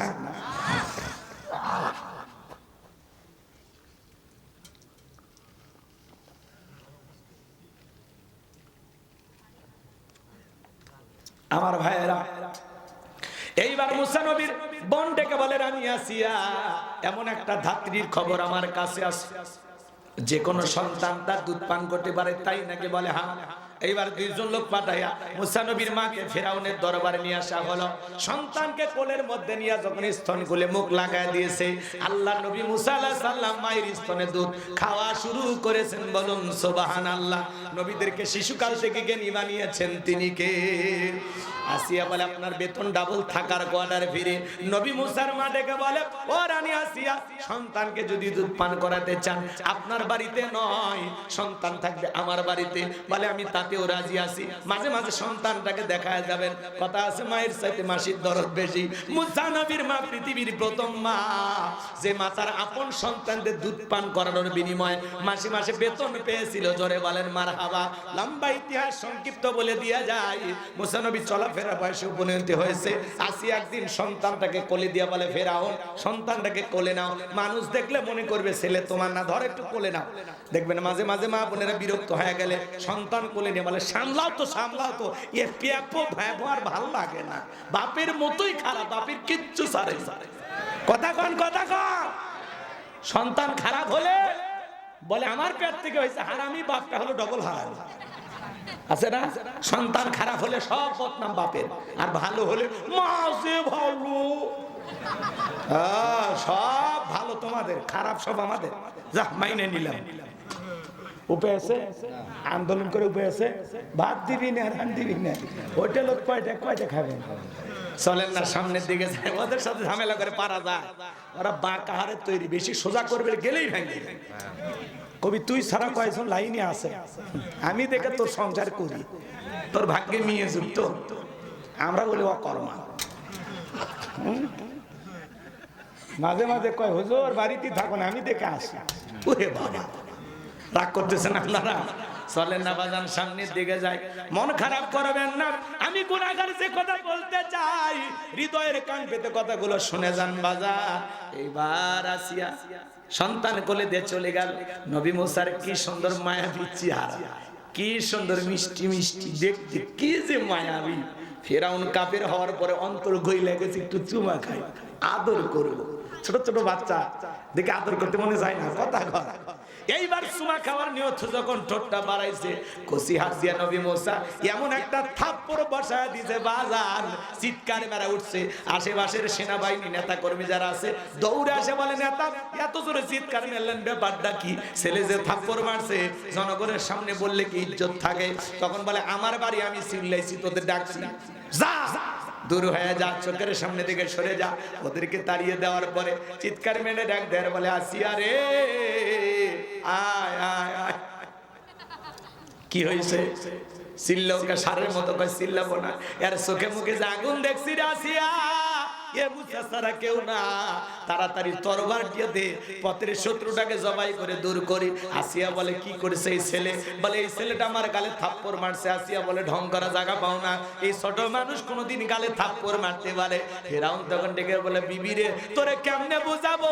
গাল তো তোর ছিল না, গাল ছিল আমার। মজা কি আমি টের পাইছি, এর থাপ্পড়ের ওজন বুঝা দেয়, এই ছেলেটাই ভবিষ্যতে মুসা হবে। আল্লাহু আকবার বলে। অনেক লম্বা ইতিহাস এই জায়গা আছে, আমি আর বলতে পারলাম না। এইবার চলে গেলাম, নবী মুসার বয়স হয়ে গেছে 25 বছর। কয় বছর? আচ্ছা শুরু করছি, ফেরাউন সিয়ারত হয়ে যাবে। ও ভাবি ভাই, ওর পতন ঘটে যাওয়া কথা কন। হ্যাঁ, ও সিয়ারত থেকে নামেই যাবো, যত টাইম লাগে লাগুক। কথা কন। তাকবীর না, লিল্লাহি তাকবীর। এইবার দুই কিপ্তির মধ্যে লাগছে ঝগড়া। নবী মুসা আলাইহিস সালাম 25 বছরের টকবগে যুবক, যা বলে কি রে কিপ্তি, সব জায়গায় নেতার গরম দেখাস। দেখেন না ছোট ছোট পাতি নেতার গরমে থাকা যায়? কয় আমারে চিনিস, আমি অমুক নেতার আপন খালাতো বোন, তার ছোট মেয়ে করে বিয়ে করেছি। কি হাইব্রিড পরিচয়। ছোটখাটো পাতি নেতা সেই জ্বলে ওঠে, বেশি জ্বলবো বেশি মরবো। কথা কয় না, বেশি বাড়া ভালো না। চলেন না বাজান সামনের দিকে যায়। আমি গুনাহগার যে কথা বলতে চাই, মুসা নবী তখন নিজ সম্প্রদায়ের লোকের পক্ষ নিয়ে মারছে একটা ঘুষি। এক ঘুষিতে কীর্তি দুনিয়ার থেকে ডিলেট। ইন্না লিল্লাহি ওয়া ইন্না ইলাইহি রাজিউন। নবী মুসার আঘাতে যখন এই কীর্তি মারা গেল, ফিরাউনের দরবারে হয়ে গেল মার্ডারের মামলা। আল্লাহ ডেকে বলে, নবী মুসা আর থাকা যাবে না, মাদাইনের দিকে রওনা করো। আল্লাহ পাকের অর্ডার পাইয়া নবী মুসা আলাইহিস সালাম মাদাইনে চলে গেলেন। পানি খাওয়ানোর ঘটনা শোয়েব আলাইহিস সালামের দুইটা মেয়ের সাথে, ওগুলো আমি আপনাদেরকে শোনাতে চাচ্ছি না বাজান, লম্বা হবে। শোয়েব আলাইহিস সালামের দুইটা মেয়ের সাথে পরিচয় হয়ে গেল। তাদের সঙ্গে তাদের বাড়িতে গেলেন। যা বলে, আব্বা আমাদের বাড়িতে একটা রাখাল দরকার, একটা ছেলেকে পেয়েছি, ছেলেটার দেখে অনেক শক্তি আছে, আর ছেলেটা এতটা লাজুক, এতটা ভদ্র। আমরা দুইটা বোন কয়েকটা ঘন্টা সময় কাটাইলাম, একবারের জন্য চোখটা আলোক করে আমাদের দুই বোনের চেহারা তাকায়া দেখে নাই। বলেন আল্লাহু আকবার। শোয়েব আলাইহিস সালাম রাজি হয়ে গেলেন। রাকাল হিসেবে নবী মুসা আলাইহিস সালামকে বাড়িতে রাখলেন। বড় মেয়ে সফুরের সাথে বিবাহের ব্যবস্থা করে দিলেন। 8 থেকে 10 বছর শ্বশুর বাড়িতে থাকলেন ঘর জামাই। আল্লাহ দেখে বলে, নবী মুসা আর কতদিন শ্বশুর বাড়ি মধুর হারি, এইবার গাট্টি গুটি গোছাও, স্ত্রীকে সঙ্গে নাও, তুর পর্বতের দিকে রওনা করো। আল্লাহর পয়গম্বর মুসা আলাইহিস সালাম এইবার আল্লাহ পাকের অর্ডার পাইয়া স্ত্রীকে সঙ্গে নিয়া তুর পর্বতে যখন চলে আসলেন। এখানে আরো কিছু ঘটনা আছে, ওইদিকে বলবো না। আল্লাহ তাআলা তখন নবী মুসা আলাইহিস সালামকে নবুয়ত দান করে বলেন, ওয়া মা তিলকা বিয়ামিনিকা ইয়া মুসা। আল্লাহু আকবার। আমার আল্লাহ ডেকে বলে, মুসা রে তোমার ডান হাতে ওইটা কি? আল্লাহর নবী মুসা আলাইহিস সালাম জবাব দিয়ে বলেন, ক্বালা হিয়া আসায়া আতাওয়াক্কাউ আলাইহা ওয়া আহুশু বিহা আলা গনামি ওয়া লিয়া ফিহা মাআরিব উখরা। ডেকে বলেন, আল্লাহ আমার হাতে এটা লাঠি, এইটার উপর ভর দিয়ে চলি, ছাগলের জন্য পাতাবাড়ি ইত্যাদি ইত্যাদি অনেক অনেক কাজ করি। আল্লাহ ডেকে বলে, পয়গম্বর মুসা প্রশ্ন করলাম একটা, জবাব দাও যে একটা। নবী মুসা আলাইহিস সালাম কথা বলেন কার সাথে? আল্লাহর সাথে কথা বলতে মজা আছে না নাই? যুবক, মজা আছে না নাই? একটা মেয়ে যদি রং নাম্বারে মিস কল দেয়, 17টা সিম কার্ড পরিবর্তন করে হলেও কল দাও, মেয়েটা বলে, ভাইয়া সরি ভুল করে আমি কল দিয়েছি। বলে, কেন ভুল করে কল দিলি? নিবানো আগুন কেন জ্বালাইলি? এখন ভালোবাসা দিবি কিনা বল। একটা মেয়ের কণ্ঠ বলে, তুমি আমি পাগল হয়ে যাই। রাত 3:30টার পরে কুড়িগ্রামের এক মহিলা আমারে ফোন দিছে, বলে, হ্যালো তুমি কে? সোহেল। আমি তখন বললাম, না মা, আমি একটা হুজুর মানুষ, ভাই ঢং করো না, রাত চলে গেলে আফসোস করবা। ও কি তাহাজ্জুদ পড়ার জন্য ডাকতেছে? কথা কর না কেন? এই যুব সমাজকে নষ্ট করছে মোবাইল। মোবাইলের ওজন কম, কিন্তু মোবাইলের মাধ্যমে পাপের ওজনটা অনেক বেশি। কথা বলেন ভাই, কথা বলেন। সারা রাত জায়গা জায়গা রুমের দরজা লাগায় মোবাইল অশ্লীল ভিডিও দেখে। মা বাবা যখন ডাক দেয়, রুবেলে তোর ঘরে আলো জ্বলে কেন? তখন বলে, বাংলাদেশ স্বাধীনতার যুদ্ধ হয়েছে 1971, 2025 সালে ধানমন্ডিতে পরের ভান করে। কথা কম। আবার মা বাবা চলে যায়, আবারও মোবাইলে উল্টাপাল্টা ভিডিও দেখে। অনলাইনে ফ্রি ফায়ার, পাবজি, সাসাজি, ভাতিজি, কত উল্টাপাল্টা গেমস আছে না নাই ভাই? অনলাইনে জুয়া আছে না নাই? আইপিএল বিপিএল এ জুয়া আছে না নাই? যুবকেরা হলো এদের মোবাইল হাতে দিবেন না, বাটন ফোন না ওটা দিবেন। কথা কয় রাখ, বিয়ের আগে সন্তানের হাতে কখনো মোবাইল কিনে দেবেন না। মনে থাকবে তো ইনশাআল্লাহ? এই মোবাইলের কারণে পুরো সমাজ শেষ হয়ে যাচ্ছে। মোবাইলের কারণে তরুণ তরুণীরা নষ্ট হয়ে যাচ্ছে। কথা বলে ঠিক কিনা? দেশে মোবাইল আইছে, চিঠি বন্ধ হইয়াছে, দিওয়ানা বানাইছে, পোলা মাইয়ার মনের কথা ভাসে বাতাসে। ও দেখো পোলা পানের মন বাদা ফেসবুকে এখন, ও দেখো পোলা পানের মন বাদা ফেসবুকে এখন, মোবাইলে চ্যাটিং কইরা কাটায় সারাক্ষণ। এই মোবাইল পাইয়া দেখো মদনের মাইয়া, এই মোবাইল পাইয়া দেখো মদনের মাইয়া কি কাণ্ড ঘটাইছে। স্বামী সংসার রাইখা নাকি পলাইয়া গেছে, সে যে স্বামী সন্তান রাইখা নাকি পালাইয়া গেছে। 2 বাচ্চার মা 4 বাচ্চার মা পরকীয়া প্রেম করে আরেকটা ছেলের হাত ধরে পালিয়ে যায়। যে নারী সন্তান রেখে স্বামী রেখে আরেকটা পর পুরুষের হাত ধরে পালিয়ে যায়, ওটা নারী না, ওটা পাশানি ডাইনি কাল লাগিনি, ওটা বিশ্বাসঘাতক নারী, ওটা নারী জাতির কলঙ্ক কলঙ্ক কলঙ্ক। কেমনে পারলি মা? ও বোন, তুমি কেমনে পারলা স্বামী রেখে সন্তান রেখে আর একটা পুরুষের হাত ধরতে? এই স্বামীর কি হবে? এই সন্তানদের ভবিষ্যৎ কি হবে? ও মা, তুই না মা জাতি, কেমনে পারলি মা? 2-3টা বাচ্চা রেখে কেমনে পারিস আর একটা ছেলের হাত ধরতে? এত বড় স্বার্থপর বেঈমান কেমনে হলি মা? এই কথা কর। আজকে পরকীয়ার অভিশাপে সমাজটা শেষ হয়ে যাচ্ছে।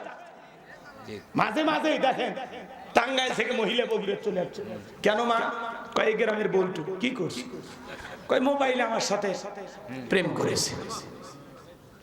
আমরা একাধিকবার স্বামী স্ত্রীর মতো হোটেলে, আমি আর বললাম না, বুঝে না। তো এখন কি, আমার পেটে 6 মাস, আমাকে যদি বউ বলে স্বীকৃতি দেয় ভালো, আমি আমার বাচ্চার স্বীকৃতি চাই, না হলে আমি আত্মহত্যা করে মরে যাব। তো মরাই উচিত, কারণ তোদের মতো নারীর কারণে সমাজটা শেষ হচ্ছে। এই কথা নারী কান্নাকাটি করে একেবারে যা বলে মানুষ মনে করে সব দোষ পুরুষের, নারীর কোনো দোষই নাই, মনে হয় ফিডার। একটা নারী যদি চিন্তা করে পুরুষকে পাত্তা দেব না, পুরুষের নানা দাদা মরে যাবি জায়গা, কাজ হবে। কথা কয়, সমস্যা তো নারীতে। একটু যদি খালি যুবক রোমান্টিক 2-1টা ডায়লগ দেয়, আকাশ বাতাস সাক্ষী, আমি তোমার তুমি আমার, মায়ের দুধের কসম, বউ তোমাকেই বানাবো, শেষ, আর কাবির নামা লাগবে না। এ কথা কয় না কে? রাগ করেন? সব দোষ কি নারীর? এক হাতে তালি বাজে, পুরুষের দোষ নাই। এই ছেলে যুবক, তোমাকে বলছি, তোমার স্ত্রীর সাথে যদি কেউ পরকীয়া প্রেম করে মাইনে নিবা? অনেকে কথা বলে না, ভালোবাসা শেয়ার করবেন নাকি? আপনাদের মন অবশ্য বড় নাকি? আপনার বইয়ের সাথে কেউ পরকীয়া প্রেম করলে মানবেন? আপনার বোনের সাথে? জোরে কর। মায়ের সাথে? ফুপু, খালা? তাহলে তুমি যার সাথে পরকীয়া প্রেম করে, ছেলে শোনো যুবক, তুমি যেই নারীর সাথে সম্পর্ক করো, স্বামী সন্তান থাকা অবস্থায়, ওই নারী তো কারো না কারো স্ত্রী, কারো না কারো মা, কারো না কারো মেয়ে, কারো না কারো ফুফু, কারো না কারো খালা। এই নির্লজ্জ বেহায়া অসভ্য ছেলে, কেমনে পারো? কেমনে পারো? তুমি একটা নারীর স্বামী আছে, সন্তান আছে, সেই দিকে নজর দিতে কেমনে পারো? কত মহিলা আছে, কত মহিলা আছে স্বামী পরিত্যক্তা, 2-3টা বাচ্চা, অভাব অনটন নাই, কেউ দেখা যা না, হাল ধর যা, 2-3টা বাচ্চার দায়িত্ব নেই, মহিলারও দায়িত্ব নেই, আল্লাহ খুশি হবে। কত অভাবগ্রস্ত পরিবার আছে, দুঃখী অসহায়, মেয়েটার বিবাহ দিতে পারে না, যা না ছেলে যা, ওই মেয়েটারে বিয়ে কর, আল্লাহ খুশি হবে। তুমি কি পরকীয়া প্রেম করো? অন্য মানুষের বউ, তোর রুচিতে সমস্যা, তোর মাথায় কুত। রাগ করেন কি ভাই? কথা খারাপ হচ্ছে, ঠিক আছে না? ভালো মানুষ হয়ে যা বাবা, তোরা ভালো মানুষ হয়, সময় গেলে এগুলো দেখতে খারাপ লাগে। কোন ছেলে আজ পর্যন্ত কোন মেয়ের বাড়িতে গেল না যে অমুকের আমি বিয়ে করব, কোন ছেলে যায় না। তোরা আসিস কেন? এই মহিলারা তোমরা আসো কেন? এই জন্য মাকে বলতেছি, বোনদের বলতেছি, নিজেকে সস্তা বানায় না। বিবাহের আগে বৈধ সম্পর্ক স্থাপন না হওয়া পর্যন্ত, কাবিন নামা না হওয়া পর্যন্ত, কবুল না করা পর্যন্ত, মহরানা পরিশোধ না করা পর্যন্ত টাচ করতে দেবেন না। নিজের একটু দাম বাড়ান, দাম বাড়ান, কমাইন না। আপনাদের মর্যাদা অনেক উঁচুতে মা, অনেক উঁচুতে। আপনারা ফাতেমা খাদিজার উত্তরসূরি মা, কথা কন। নিজের সস্তা বানায় না মা, বেপরদায় চলো না, পর্দা করো। অকরনা ফি বুয়ুতিকুন্না ওয়ালা তাবাররাজনা তাবাররুজাল জাহিলিয়াতিল উলা। নারীরা তোমরা ঘরের ভিতরে অবস্থান করো, খবরদার জাহিলিয়াতের যুগের মেয়েদের মতো নোংরা অশ্লীল পোশাক পরে নিজের দেহকে প্রদর্শন করো না। নারীরা পর্দায় থাকলে নিরাপদ থাকবে, পর্দা নারী সিকিউরিটি দেবে, পর্দাশীল নারীর উপরে আল্লাহর রহমত নাজিল হয়। যে নারী ঢিলা ঢালা বোরকা পরে হাত মুজা পা মুজা লাগায়া রাস্তাতে হেঁটে যায়, মনের অজান্তে শ্রদ্ধা সম্মানে মাথাটা নত হয়ে আসে। আল্লাহ আল্লাহ আমার মা বোনদের হেদায়েত দান করেন। কোন সম্ভ্রান্ত ভদ্র ফ্যামিলির মেয়ে বোরকা ছাড়া বাহিরে যেতে পারে না। আপনি স্বামী, আপনার দায়িত্ব আপনার বউকে খাস পর্দা করানো। আপনার বাবা হিসেবে দায়িত্ব আপনার মেয়েটাকে পর্দা করানো। কথা কয় খালি ঠিক এই প্যান্ডেল পর্যন্ত যেন না থাকে। কাল থেকে সিদ্ধান্ত নেবে, বউ এক পা এই বাড়ির থেকে ওই বাড়িতে গেলেও বোরকা পরে যাওয়া লাগবে। কথা কয় আপনাদের মধ্যে ভেজাল আছে। জোড়া তালি দাও, বন্ধু বান্ধব নিয়ে এসে বলে, এই টুনটুনি জান কই তুমি? এই যে আমার বন্ধু রুবেল এসেছে, একটু আসো না, চা নিয়ে আসো, বিস্কিট নিয়ে আসো। দোস্ত বস, তোর ভাবি দেখছিস? মাশাআল্লাহ একটা বউ পাইছি দোস্ত, আজকে দেখবি। এই আবার নজর দিস না, কত বড় বদমাইশ। বউরে দেখাবে আবার এগুলো কর। ভাবিরে নজর দিবি না, ভাবিরে নজর দিবে না। আমার এলাকায় একজন বন্ধু, খুব বন্ধু বিশ্বাস করে, দোস্ত আমি খুব ব্যস্ত, এই পরাটাটা তোর ভাবি দিবি। পরাটার মধ্যে আস্তে করে ঘুমের ট্যাবলেট দিছে, শেষ। আমি আর বাকিটা বললাম না, ওইটা ইতিহাস। এই সমাজ গেছে কোন জায়গায় কেমনি বুঝাবো আপনার? আপনার বন্ধুকে আপনি আবার বউ দেখাচ্ছেন, যায় যাচ্ছে। এই কথা কর না কেন? একটা খাবারের টেবিল আপনি বসছেন, আপনার শ্বশুর, আপনার শালা, আপনার বন্ধু, আপনার বউ খাবার পরিবেশন করতেছে। আপনার শ্বশুর তাকাচ্ছে, এটা তার মেয়ে, মানে তার মা। মেয়েকে মানুষ মা কয়ে ডাক দেয় না? আমার মেয়ে আছে, আমার দুইটা মেয়েকে আমি মা কয়ে ডাক দিই, আম্মা কয়ে ডাক দিই, সবসময় মা কয়ে ডাক দিই। শোনে কথা, শোনে। শ্বশুর তাকাচ্ছে, এটা কে? তার মেয়ে, মা। ভাই তাকাচ্ছে, এটা তার বোন, মায়ের পেটের বোন। আপনি তাকাচ্ছেন, এটা আপনার জীবন সঙ্গিনী, আপনার ঘুম পাড়ার ঔষধ। কথা কন। আর আপনার বন্ধু তাকাচ্ছে, দোস্ত তো জিনিসটা ভালোই। তাহলে মূল সমস্যা কার? আপনার। মূল সমস্যা কার? বইয়ের দোষ দিয়ে লাভ নাই। মেয়ে মানুষ, পুরুষ দেখলেই ভুলে যায়, ঝামেলা আছে। আপনি বাড়িতে পুরুষ নিয়ে যান কেন? দোষ আপনার। এই পৃথিবী তো এমন ইতিহাস আছে, চাকরের সাথে বাড়ির মালিক ভেঙে গেছে, হয়নি? আপনার লজ্জা হবি কবে? কে এই ওয়াজগুলো কি খুব খারাপ হয়েছে ভাই? জীবনে আর দাওয়াত দিন না, রাগ করেন না বাজান, চলেন না সামনের দিকে যান। কথা মনে আছেন না ভুলে গেছেন? তাহলে যুবক উল্টা পাল্টা মোবাইল, ওই যে গানটা গাইছিলাম, আর এক লাইন আছে, গাবো না? ওটা না বলাই ভালো। বলবো দেশে টিকটক আসিয়া সব গেল ভাসিয়া। টিকটকে ভিডিও করিয়া ওই যে একটা মেয়ে দেখছেন না, মাকে ক্যান্সার রোগী হাসপাতালে ফেলাইয়া নৌকা যাচ্ছে। 11 বছরের শিশু, ক্লাস 6 এ পড়ে।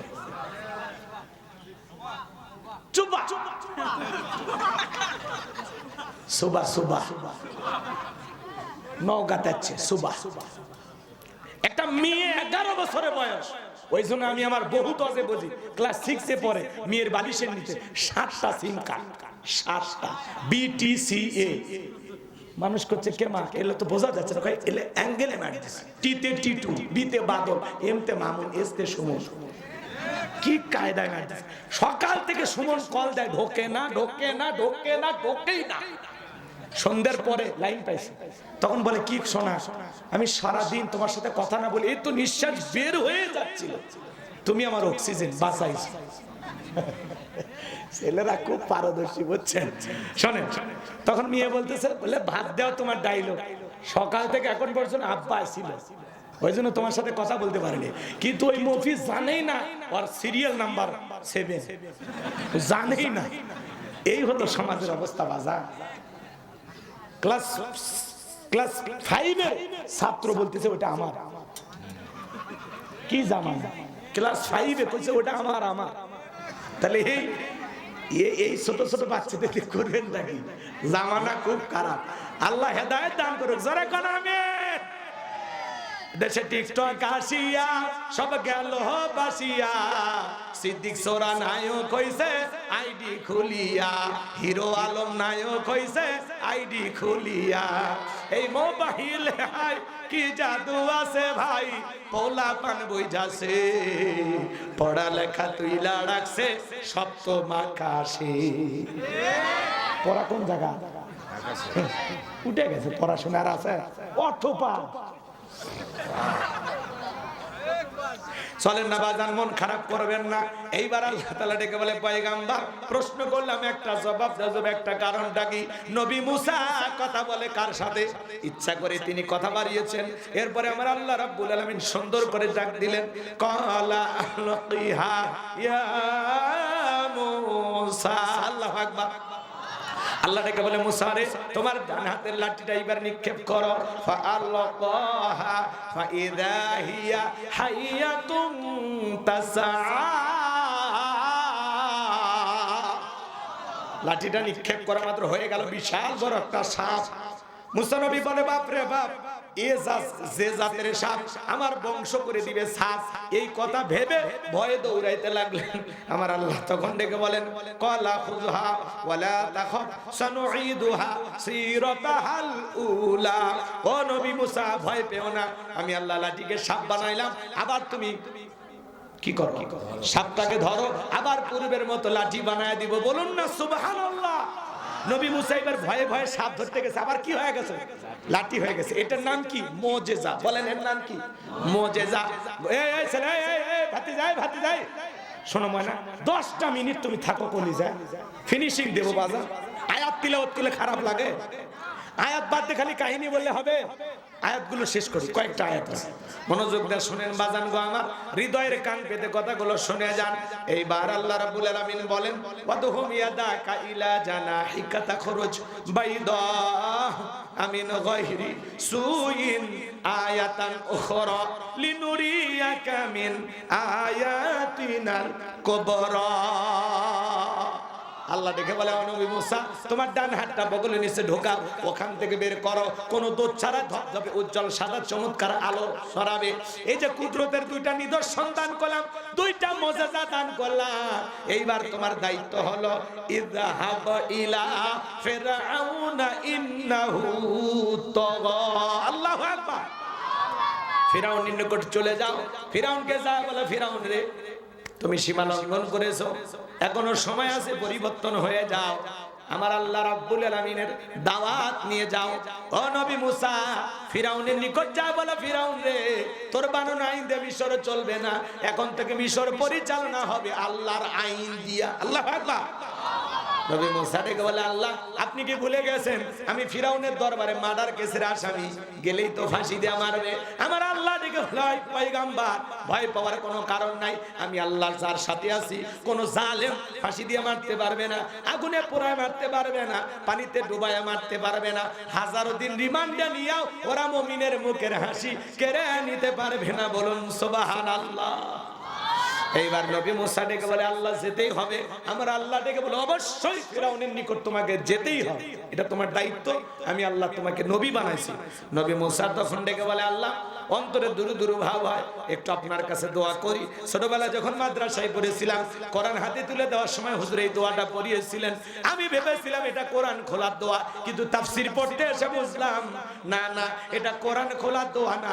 নবী মুসা আলাইহিস সালাম যখন জালেম ফিরআউনের নিকট দাওয়াত দিতে গেছিলেন, সেই সময় আল্লাহ তাআলার কাছে দোয়া করে বলেছিলেন, ক্বালা রাব্বিশরাহ লি সাদরি ওয়া ইয়াসসির লি আমরি ওয়াহলুল উকদাতাম মিন লিসানি ইয়াফকাহু কওলি ওয়াজআলনি ওয়াজিরাম মিন আহলি হারুনা আখি।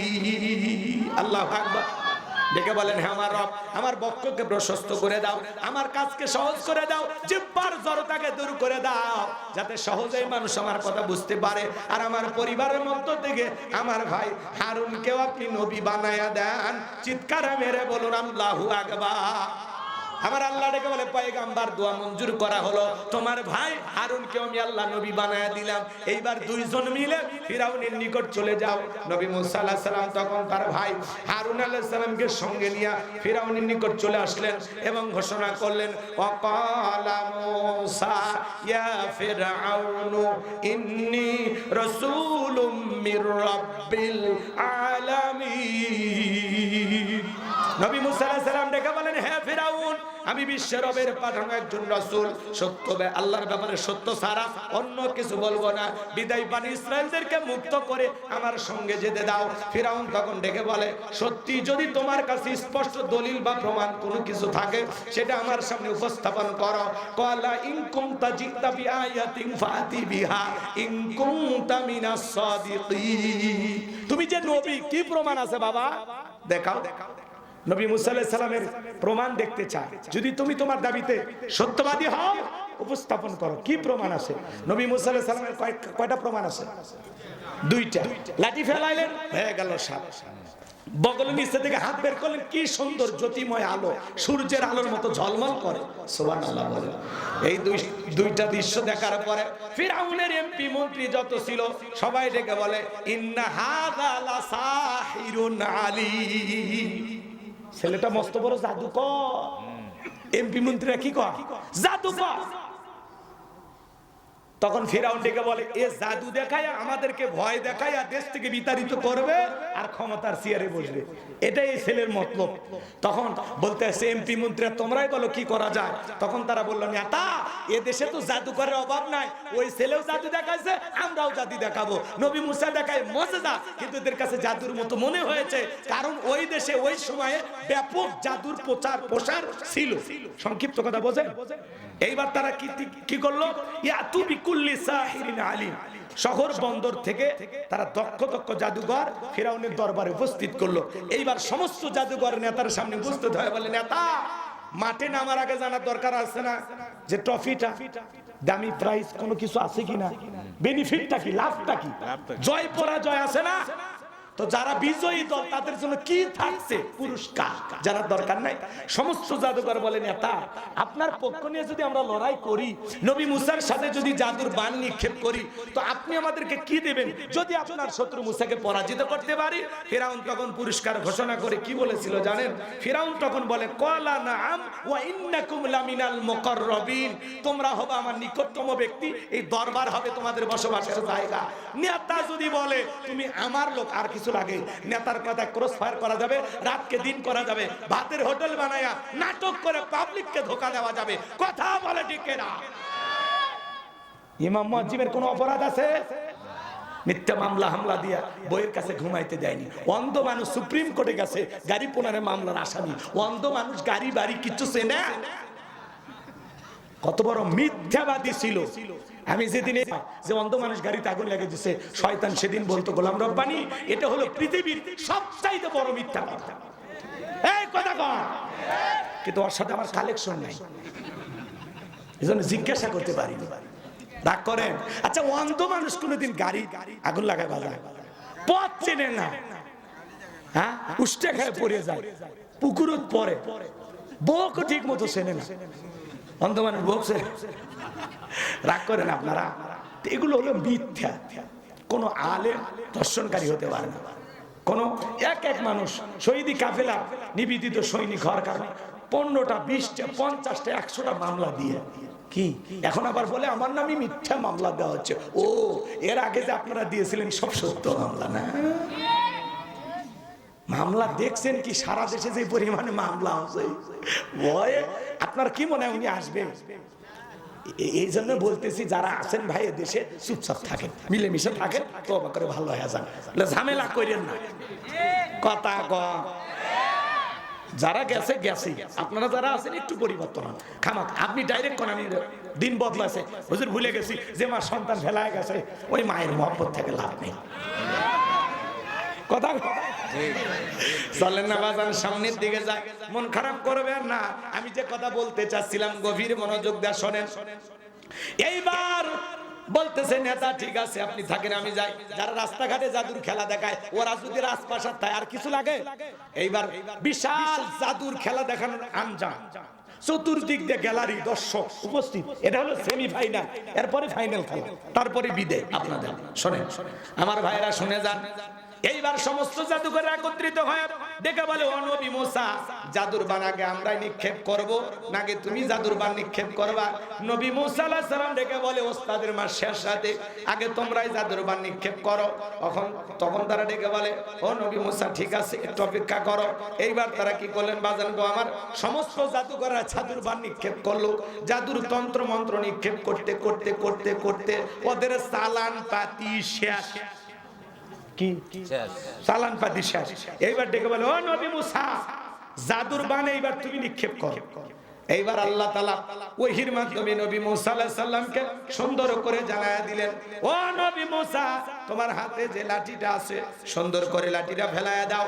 নবী মুসা আলাইহিস সালাম আল্লাহ তাআলার অর্ডার পাইয়া হাতের লাঠিটা যখন নিক্ষেপ করলেন, হয়ে গেল বিশাল বড় একটা সাপ।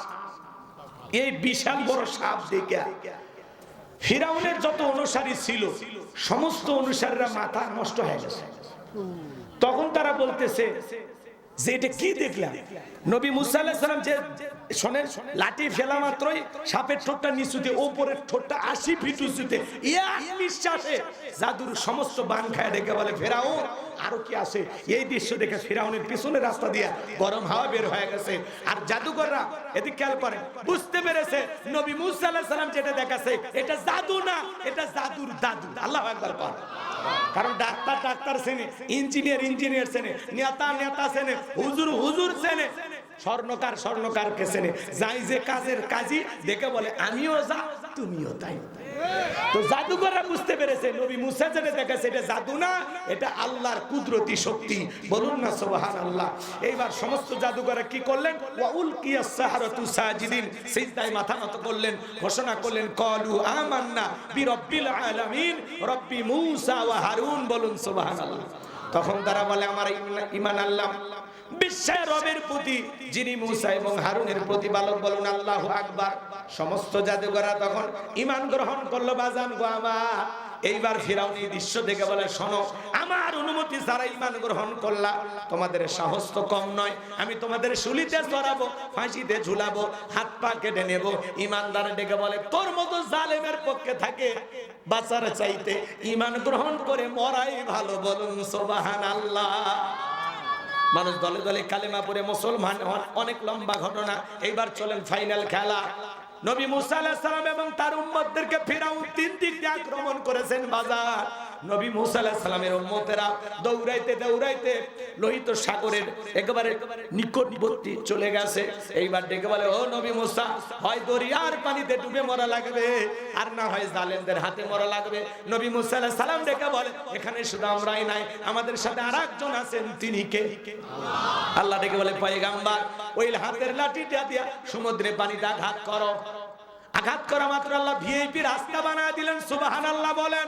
আমার আল্লাহ তাআলা সূরা ইউনূসের ভিতরে জানিয়ে দিলেন, ও নবী মুসা, তুমি তোমার জনপদের লোকজন নিয়ে সুন্দর করে দরিয়া পার হয়ে যাও।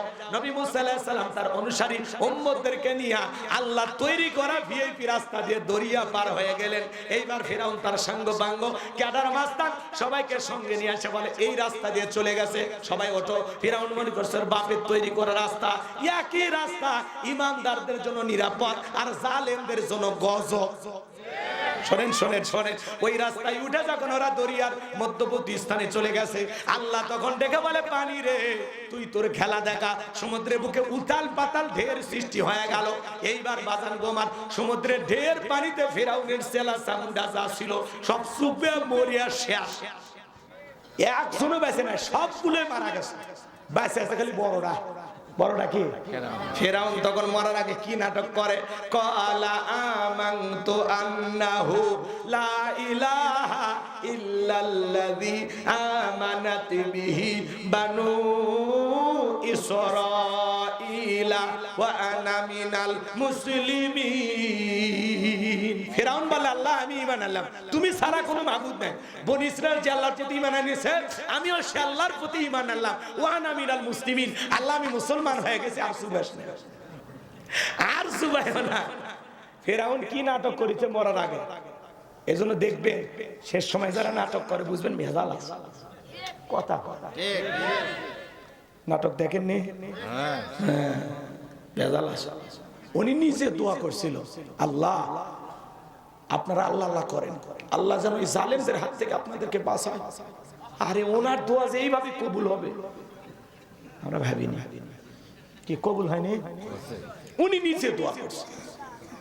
আবু জেহেল দোয়া করেনি, আল্লাহ আজকে বদরের প্রান্তরে যারা যাবে সত্যের পক্ষে যারা আছে বিজয় দিও। আল্লাহ আবু জেহেলের দোয়াই কবুল করছে। সত্যের পক্ষে কারা ছিল? নবী এবং সাহাবীরা। কথা কয় এই দেশের জুলুম কারা করেছিল তাদের হাত থেকে তো আল্লাহ বাঁচাছে। তো আপনার দোয়াই তো কবুল আছে। দোয়াটা করবেন বুঝে শুনে করবেন না, উল্লেখ করে করবেন না। কথায় কথায় জামাত বিএনপির নাম কোন ওই জায়গা কইতে যে এদের হাত থেকে যেন আল্লাহ বাংলাদেশকে হেফাজত করে। আপনি ডাইরেক্ট মেরে দিয়েছেন, আল্লাহ তুমি জালেমদের হাত থেকে দেশের মানুষকে বাঁচাও।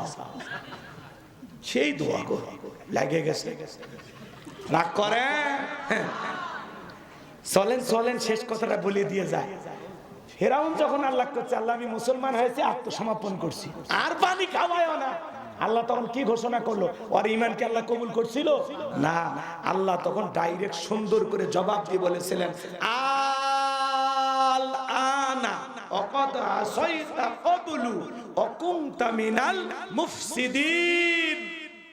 এখন ঈমান আনছো, এখন এর আগে কি করেছো? নাফরমানি করেছো, বিশৃঙ্খলা সৃষ্টি করেছো, ক্ষমতার দাপটে 40 বছর শিক্ষা ব্যবস্থা বন্ধ করেছো, ঘরে ঘরে মূর্তি ঢুকা দিয়েছো, গলি গলি ভাস্কর্য বানা। দেশের মানুষ খাইতে পারে না। একটা নারী 500 টাকা দিয়ে নিজের ইজ্জত বিক্রি করে ভাত জোগাড় করে, আর 4,500 কোটি টাকা ভাস্কর্য বানায়। মিয়াতা ভাইসি কপাল সামনে যে আরো কি আছে আল্লাহ কি রাগ করে। ভাস্কর্য মুসলমান বানাইতে পারে না, এগুলো ইহুদি মুশরিকদের কালচার। কথা কথা আপনি 4,500 কোটি টাকা দিয়ে কত বেকার খাইতে পারেন না। দেন মসজিদ মাদ্রাসা বানাইছেন, আপনার বাবার কবরে বিকাশ হয় সব পৌঁছাইতো, আর আপনি বানানোর জিনিস পান। কি হলো?